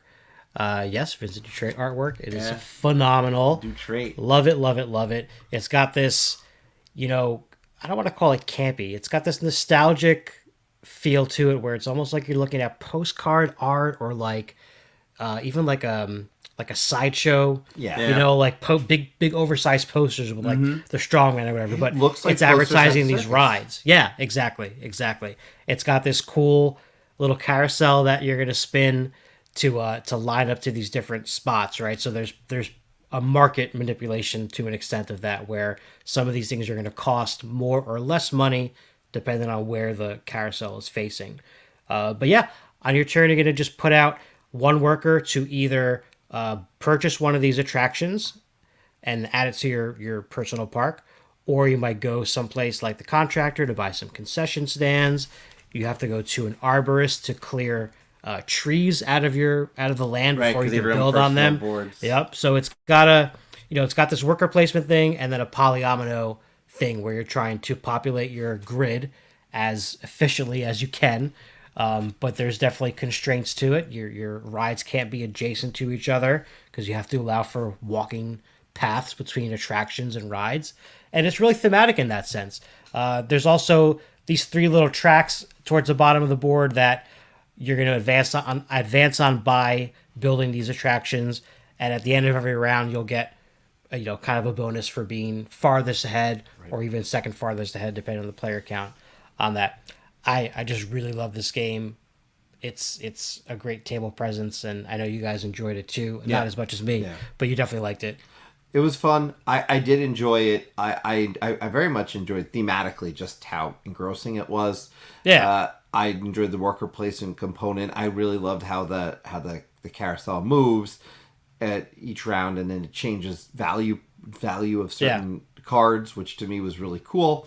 And I think, Ryan, you talked about this when we talked about this at some point, which was the advertising part was kind of fun. Yeah. Right. Thinking about what am I going to advertise? I'm going to spend my money here. Or I'm going to do it. I'm buying a card. And based on your goals, it kind of was dictating maybe a direction you had to go. But yeah, because you have some private objectives as well that you're trying to go for. Yeah, and with those private objectives, I ended up drawing 3, and the 2 that I stuck with were just like the best of the 3, but sure. I wanted to do other things in the game with my theme park that the objectives just wouldn't go against it. Right. And you could easily not worry about those objectives. I mean, I had to because we ended up tying. Well, that's true. First place. Yeah, we tied. But different strategies altogether. Yeah. But it all came down to just I think money or something. Well, money is victory like points. Right. Yeah. So I'd have to check the BG stats. I don't even know if I put it in mine. But the track. It was very close. Yeah, it was a tight game to say the least. Number of attractions, maybe, I don't know. Yeah, I fell in love with this game the first time I played it, and then it went on my to buy list immediately. Yeah, of all the amusement park games, though, I think it is the best one that I played. I would say so. This and then maybe Grand Carnival. Yeah. Those would be the 2. I wanted to Unfair, and I just couldn't get into Unfair. I haven't tried Unfair yet. I haven't tried that either. Yeah. I might like it now. At the time, I wasn't as much into Take That, and now that my taste has changed a little, I might like Unfair Well, now. there's Funfair, too, right? Does it have less Take That? There is, yeah. So... You want to do your number 4? Yeah, I will do my number 4, and I'm guessing my number 4, I believe my number 4 will be on yours, because... Yes, it is. It is Undaunted Stalingrad. Mm-hmm. Yes. And okay, go ahead. Yeah, no, go ahead. Where is this on yours? It's my number 1. Yeah, I thought so. So, this is my introduction to Undaunted. I came in with experience with War Chest, which has vibe going on, certain things similar, but this is a very different game, first and foremost. Yeah. Let me just get that out there. And this is your first foray into this. This is my first foray into it. Yeah. And it's a great first experience, quite frankly. Mm-hmm. So for me, this one with the competitive back and forth in a narrative tale that is happening, not like we're ripping anything up. That's the nice thing. This isn't Legacy, like where we're ripping anything up, but we are moving. We are moving through a story with scenarios. And in this one, I am the Russians. Yep. In our game that we're playing, and getting access to cards really early on. These starter sets of cards, and able to grow that deck of cards. More and more stuff as we go on, based on the actions in the game. And the really cool thing for me with this was that tiles are being completely changed from game to game, and they're never going to be the same. The map tiles. Yeah. Those map tiles something will be destroyed. Yeah. In the future, and it's never not going to be destroyed. So every game can play different of this if you went back and wanted to do this. Yeah. And you could have a completely different experience, and you can lose. I mean, I lost the first 2 or 3 games of this, but I lost I lost a part of it. But I took a heck of a lot of your cards out. Yeah. And it gave me a really great feeling going into later rounds that, I took out this card, this card, this card, and this card. And I really only lost 1 card. So even in losing, I still had moments of victory. Yeah. And so I might have lost the battle, but I have not yet lost the war. And so, this was a great experience. To Squirrel, we are only a few games in, but I love it. Like I love it, and I was very much into this from like game one. Yeah, so this game is the best of the Undaunted games. So much so that this game is in my top 10, like, period of all time. Like, which is why I knew it was on this list. Yeah. So Undaunted Stalingrad takes that Undaunted system and brings it to excellent campaign. We're talking, like you're saying, boards are going to be evolving. The player cards are going to be evolving, where cards will be gone and level up. But then also, you may get casualties as you go on, right? And when you get casualties, certain cards will diminish and become injured. That card is not going to be as strong as it once was. Man, this game is just screaming like how freaking good this game is. Yeah, it is. It's joy.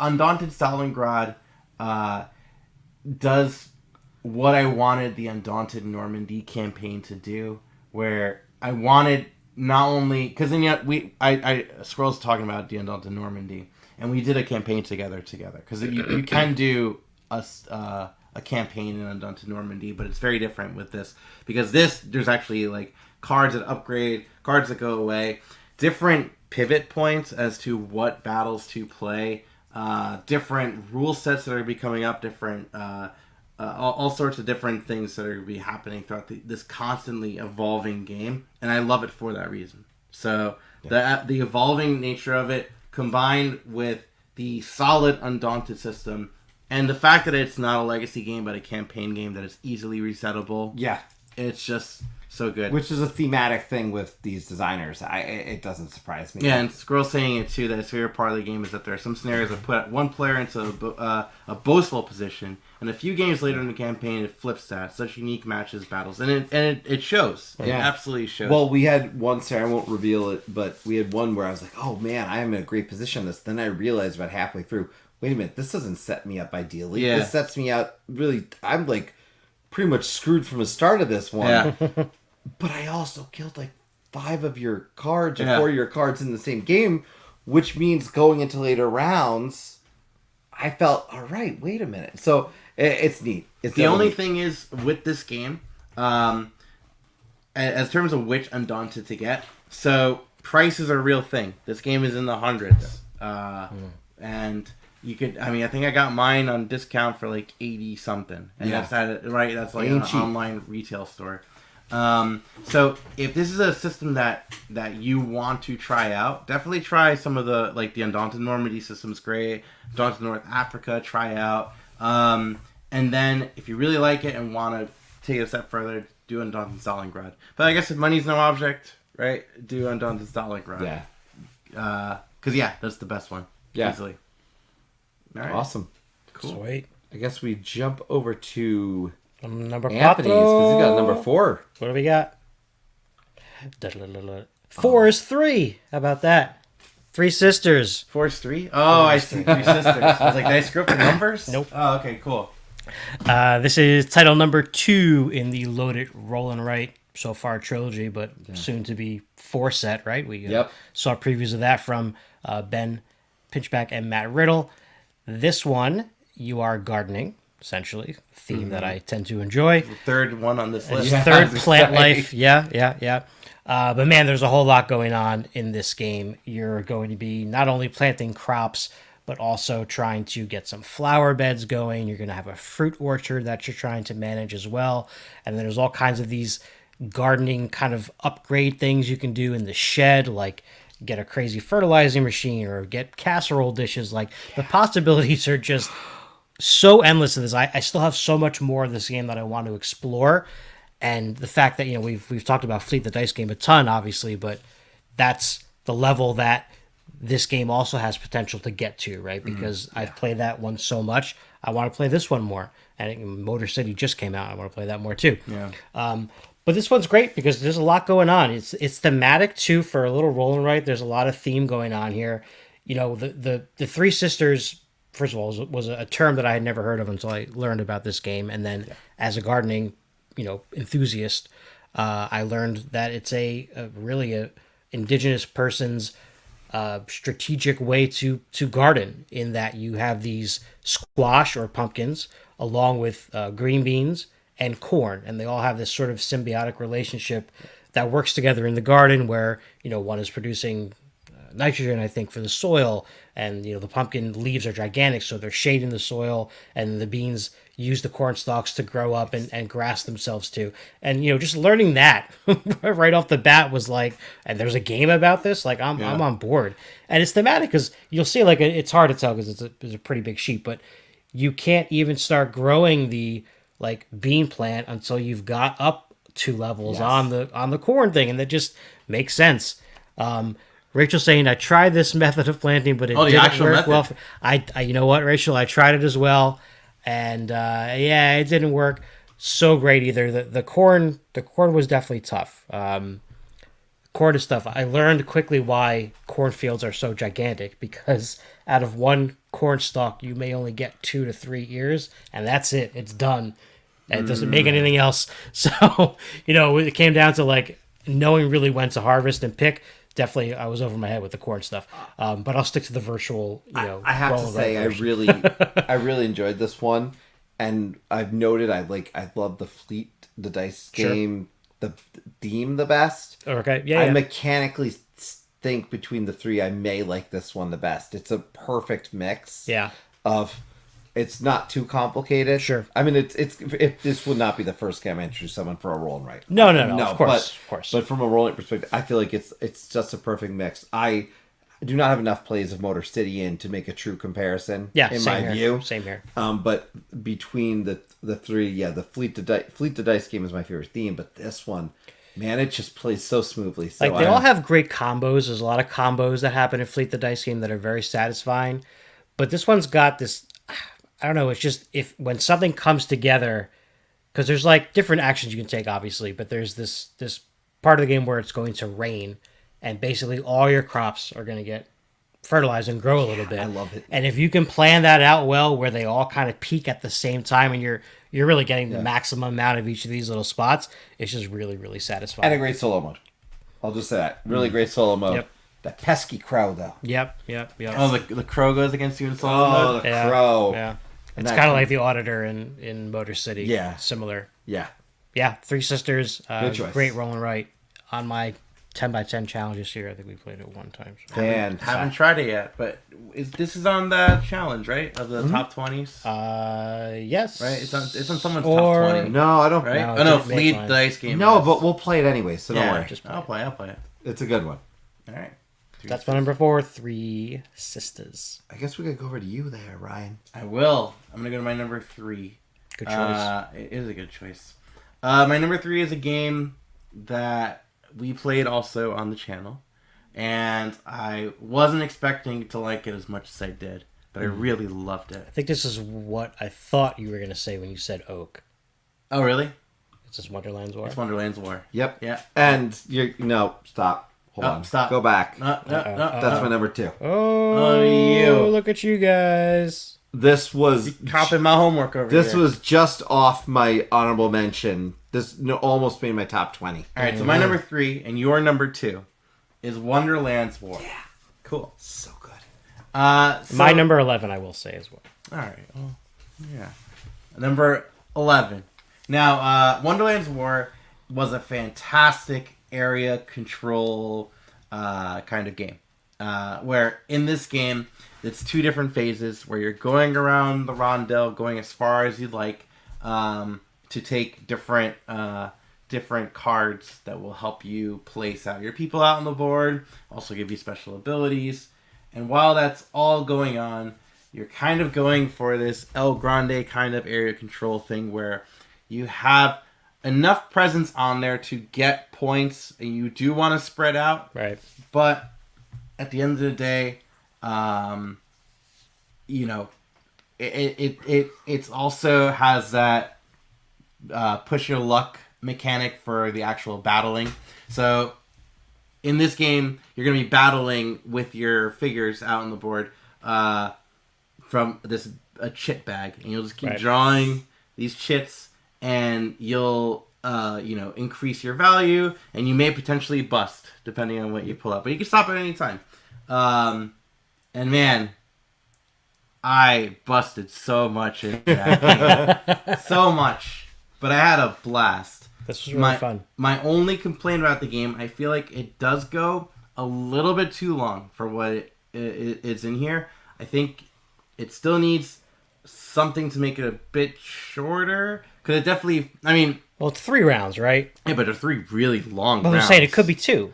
It could be 2. There could be 2 where there's at least some establishment on the board for the first round. You know, you want to prelude it. You're looking for a prelude, or even like a High Rise, the Guildhova game is the same way, where you could play all 3 rounds, or you could just skip the first round, go to the second round with like some upgrades. Like I think that would be the way to go with this game, because it's fantastic. And as the different rounds go on, the abilities become more powerful. Plus, everyone has different powers they can have, which is pretty nice. Right, your faction leader is different. Right. Oh yeah, like Alice, you going around the board the opposite direction. Was Alice. That was cool. That was really advantageous. I will say, for me, this is number 2. You talked about the El Grande factor, which obviously speaks to you. The Quacks factor, as I call it, with the pulling it, building that bag. Right. I love Quacks of Quedlinburg. So, the pulling of the bag, these quality chips, but also the fact that I'm also able to buy these characters to enhance my area control. Yeah. That do different, like Tweedledee and Tweedledum. Oh my goodness. It's so cool. One gets knocked out, he goes to the other spot. The way they use these characters is so cool. And I want to make a note, actually, in this moment, that there's one game that is not on this list that I feel like would have been on this list. Oh, yeah. And it's Paint the Roses. That's my honorable mention, yeah. And we did not get a chance. We've only played it online. I can guarantee you after one play of it, I'm likely going to have to bump something else off if I was to make an edited list, because it spoke to me in the one online play. Yeah. And it's in that Wonderland. It's in that theme of Wonderland, but that's co-op though, right? Yes, that's co-op. But I don't know. I never expect to fall in love with this world of Alice in Wonderland so much, but man, there's 2 solid games in that world this year that stood out to me, and this one at number 2, no question. I forgot to mention that as my honorable mention, but it's because I played it a lot on Board Game Arena. I love the implementation on Board Game Arena. Yeah, but I really want to see how it translates in person. Same. Because I could feel like it would be a downgrade compared to the Board Game Arena version. Yeah, that's why I need to experience. So I did buy it. I haven't played it yet, but we will cover that at some point. Wonderland's War, though, what a great game! And the going around the table, by the way, you are collecting cards. Yeah. And that's really what's happening. And then you don't want to get too much. You don't want to go around too much because that's bad for you. Right, because you take the corruption or whatever. That gives you too much tea. Too much tea. But Wonderland's War, play this. It's great. It's just a fantastic game. All right. Wonderland's War, my number 3, your number 2. All right, let's see what my number 3 is. Flamecraft. This is probably a lot of people's number 1. I've heard so much. I haven't played it yet. Yeah. This is a nice, cool neoprene mat is in the standard version. There is definitely I do not have the Kickstarter version of this or the deluxe anything. But again, base game stuff is pretty good here. This is a really cool dragon placement game right. where you're going to be going to these different shops that all have really cool punny names as well. And you'll be activating things at that shop, and depending on how many other dragons have already visited that shop, you can use their abilities as well. And then you can also gather these ingredients to make these enchantments on the board also. It's just a lot of... It's definitely point salad-y as well, but the theme is just really cute. The artwork's fun. It's not mind-blowingly awesome, but it fits the theme for sure. And I just the puns alone on the little stores you can go to, and a lot of the dragon, there's standard dragons and the specialty dragons. And the stores change every game. Are there card spots where there's a bunch going?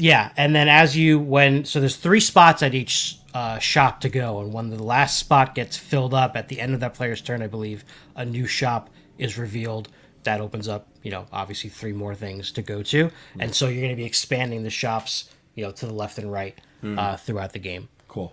A lot of fun. We definitely need to play this. It felt is one of those ones that I think my family would really like.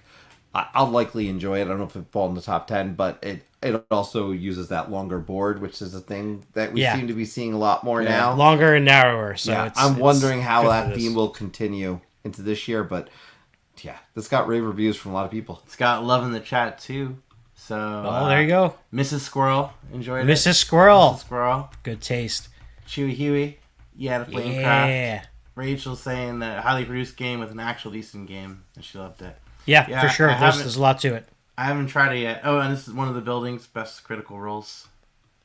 Oh, yeah. Critical roles. Yep. Yeah. Nice. So that's awesome. Flamecraft. My numero dos. No, Trace. Trace. You want to do your numero dos? Numero dos. Hit it. All right.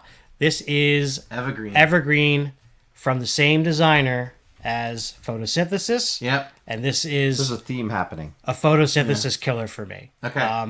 Photosynthesis is a game where you're going to be battling for sunlight, basically. Right. And, your trees are going to be growing at different heights. And it's really thematic in that, depending on what direction the sun is coming from, it's going to cast shadows behind that. So if you're in the shadow of a taller tree, your tree is not going to get any sunlight.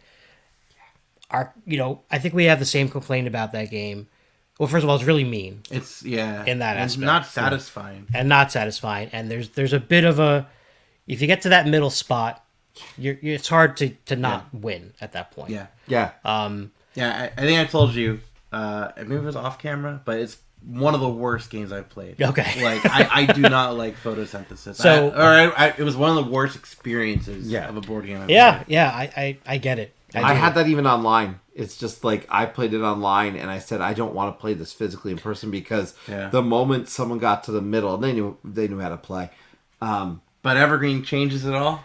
It does because you're playing on your own board. Okay, that's the thing. That's the biggest difference. So I'm curious to know if the designer I wonder if Evergreen got partially designed because of people's negative feelings about photosynthesis. The game did well, I'm sure. No, photosynthesis, a lot of people like it. But this sounds interesting because it is my own board. There's no interaction then with other players at all. So there is in that. So there's these biome cards that you're going to be kind of drafting from the middle. Okay, that's what this picture is. Yeah, that's what that picture is in the middle. And so that's going to determine what actions you can do on your personal board, but it's also going to kind of determine the value of scoring those biomes at the end of the game. Okay. So there is some interaction in that, you might want to take one that you're trying to build up or leave one that's going to get scrapped for the, someone who's trying to build up that one. But basically you're going to, on your own board, you're going to be adding these, either bushes or trees or seedlings to, again, try to get them to grow. And there is a very similar mechanic to photosynthesis in that the sun is going to be moving around your board and still doing that casting shadows thing. Yeah. But, if your tree doesn't get light, that's your own fault, right? Because you set it up that way. You screwed it up, yeah. You know what I mean? So, but it's not just that. That's where kind of photosynthesis ends, right? This has other things that you're going to be doing as well in terms of getting your largest continuous, adjacent forest land, basically, in each of those biomes. And then similar to... if you played like Queen Domino or King Domino, where the amount of crowns that come out is going to be the multiplier. Yeah. So that it similarly works with this in terms of those biomes at the end, and how many of those symbols that there are. Got it. Okay. So yeah, I think you would like it for that aspect because again, it takes away from that. My tree is bigger than yours, and you're not going to get any points. It sounds much more interesting. Looks like an interesting board too. Nice inset. Those little wooden pieces fit nicely in there. Just great components all around. I was a big fan of this. I didn't expect much from this game, honestly, when we even sat down and opened it. And the first couple rounds in, I was like, okay. So, Squirrel saying too that the designer is quite diverse, making Railroad Ink and The King's Dilemma. Oh yeah, he's also the top designer listed for photosynthesis. Well, yeah. So you made that. And Dragon Castle. Dragon Castle. I didn't like that game. Railroad Ink. A lot of people. I I like Railroad Ink, actually. I like it online, though. I like it enough. My wife doesn't really like it, so it doesn't get played anymore. I'm glad this turned into like a therapy session. Like I also don't like those. Yeah, I feel that way safe too. Place. Like Also, this is a safe place. Designer Kick-Ass the board game, so there you go. Oh, I didn't know they yeah. did Kick-Ass the board game. So, Yeah. All right. yeah, a lot of Railroad Ink, Well, yeah, though, they made a ton of obviously, those. because there's so many. Oh, man. So we've got Ryan's number 2 and my number 1. That's it. Yeah. Now, I wasn't kidding with Chris copying my homework. Because Literally our top 5 are the same games. Our just top in 4, slightly right? different- Oh, no, our top 5 top are... 5 are the same the games same. in slightly different orders. Which means his number 2 is my number 1, everybody. Yeah. So, my Click it, number click 2. Can I just leave a hint? Yeah, okay, hang on. Right here. Now, go ahead. There's See? the hint. Yeah. Here's the hint. Yeah, so That's we if you played don't it- know what that means. We played a bunch on the channel. It is the best, I guess, the best Ghostbusters game without Ghostbusters. Yeah. It's Vagrantsong, designed by Matt Carter, Justin Gibbs, So and good. Kyle Rowan. Yeah. Yeah, this game. Let me talk about it. Go ahead. So, I saw Tom Bassel's review on this, and I was like, "Yeah, I need this game. Like, I need Vagrantsong. Like, I spent full price. Like, Weird Miniatures just send this game to me. I need to play this. It's got everything I want. Let me try this out. I like quirky. Like, I love the art direction that they went with. I love the characters they chose. I love the different special powers of every single character.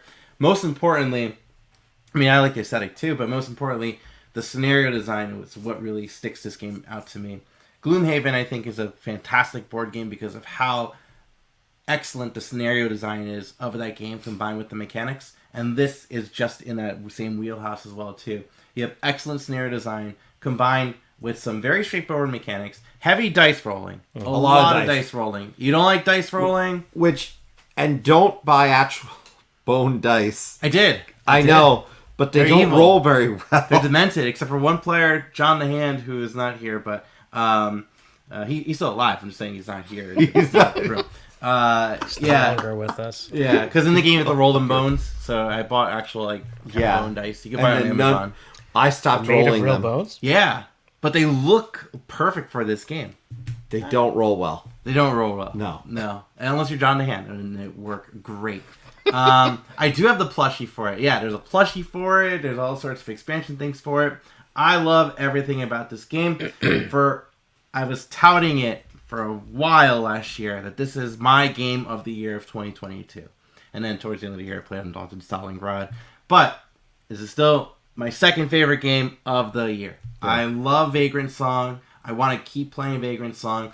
I love the use of acrylic miniatures. Acrylic standees in this game in place of miniatures. Yep. Bring it. Like, I want that direction for the rest of games I played. I love the story this game is telling. That's the one thing I feel like Gloomhaven was lacking. The story is really whatever. This one actually tells a really cool story.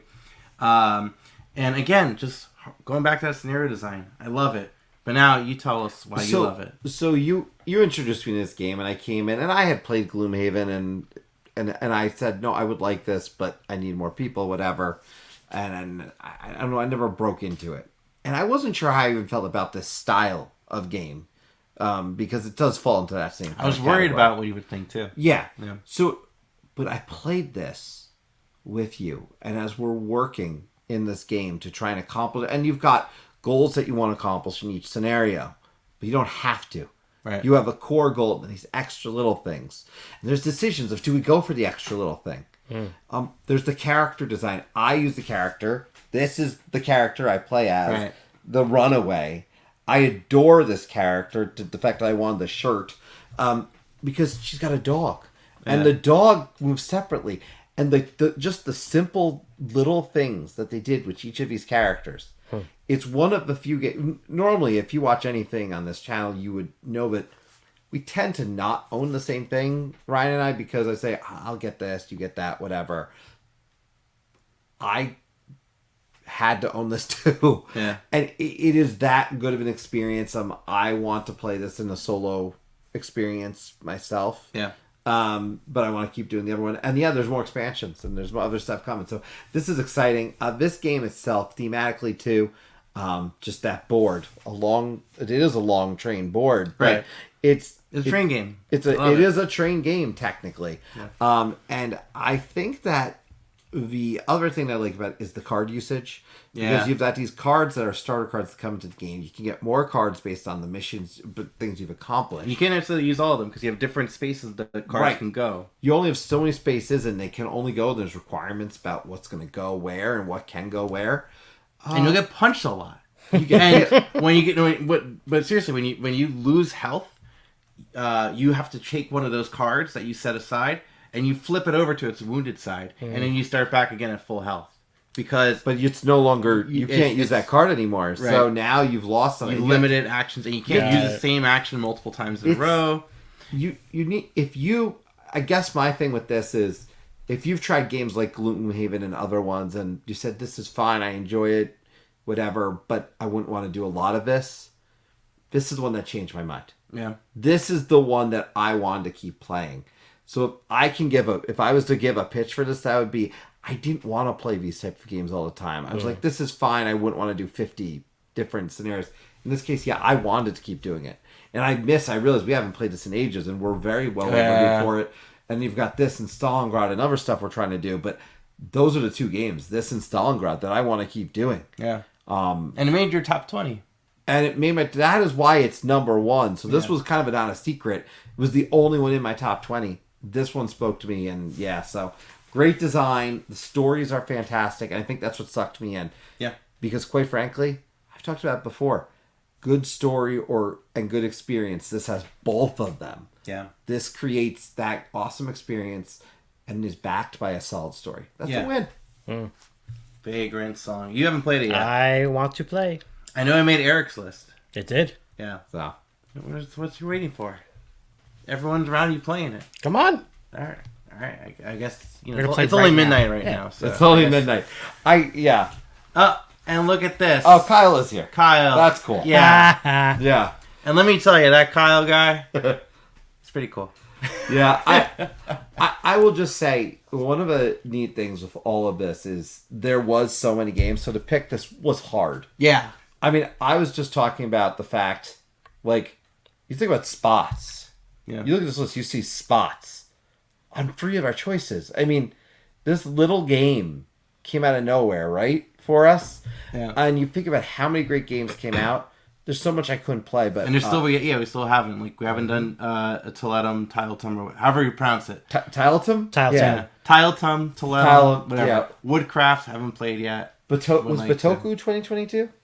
Batoku's not 2022, That's but Deal with the Devil's 2022. Deal with the Devil's 2022. And we haven't played that because I know, but we're due for a bunch. So we play as much as we can. We appreciate all you tuning in, and the fact that some of you stayed with us this entire time. I can't say enough about that. So thank you for supporting the channel. Friendly reminder, obviously, if you want to support the channel, yes, there's a Patreon. You can look it up if you're interested. But more importantly, I'd love for people to join the Discord if you're not part of a Discord. The bottom line is a lot of the places that we're out, we can't control everything. Twitter, who knows if our tweets are even going to get to you as of April 15th, quite frankly. So the Discord is our community that we get to talk to you every day. And we really appreciate it and we enjoy it. So join the Discord. Any questions on how to join? Happy to help you. But on that note, I will say thank you for coming aboard the Tabletop Express tonight. We'll be back with something else. We'll let you know. We don't know what it is. We're not sure what it is. We've got a few. TBD. TBD. I'll cue in the music. That's like when the teacher doesn't know what to do, right? Yes. Have a great night, everybody. We'll talk to you soon. Bye, everyone.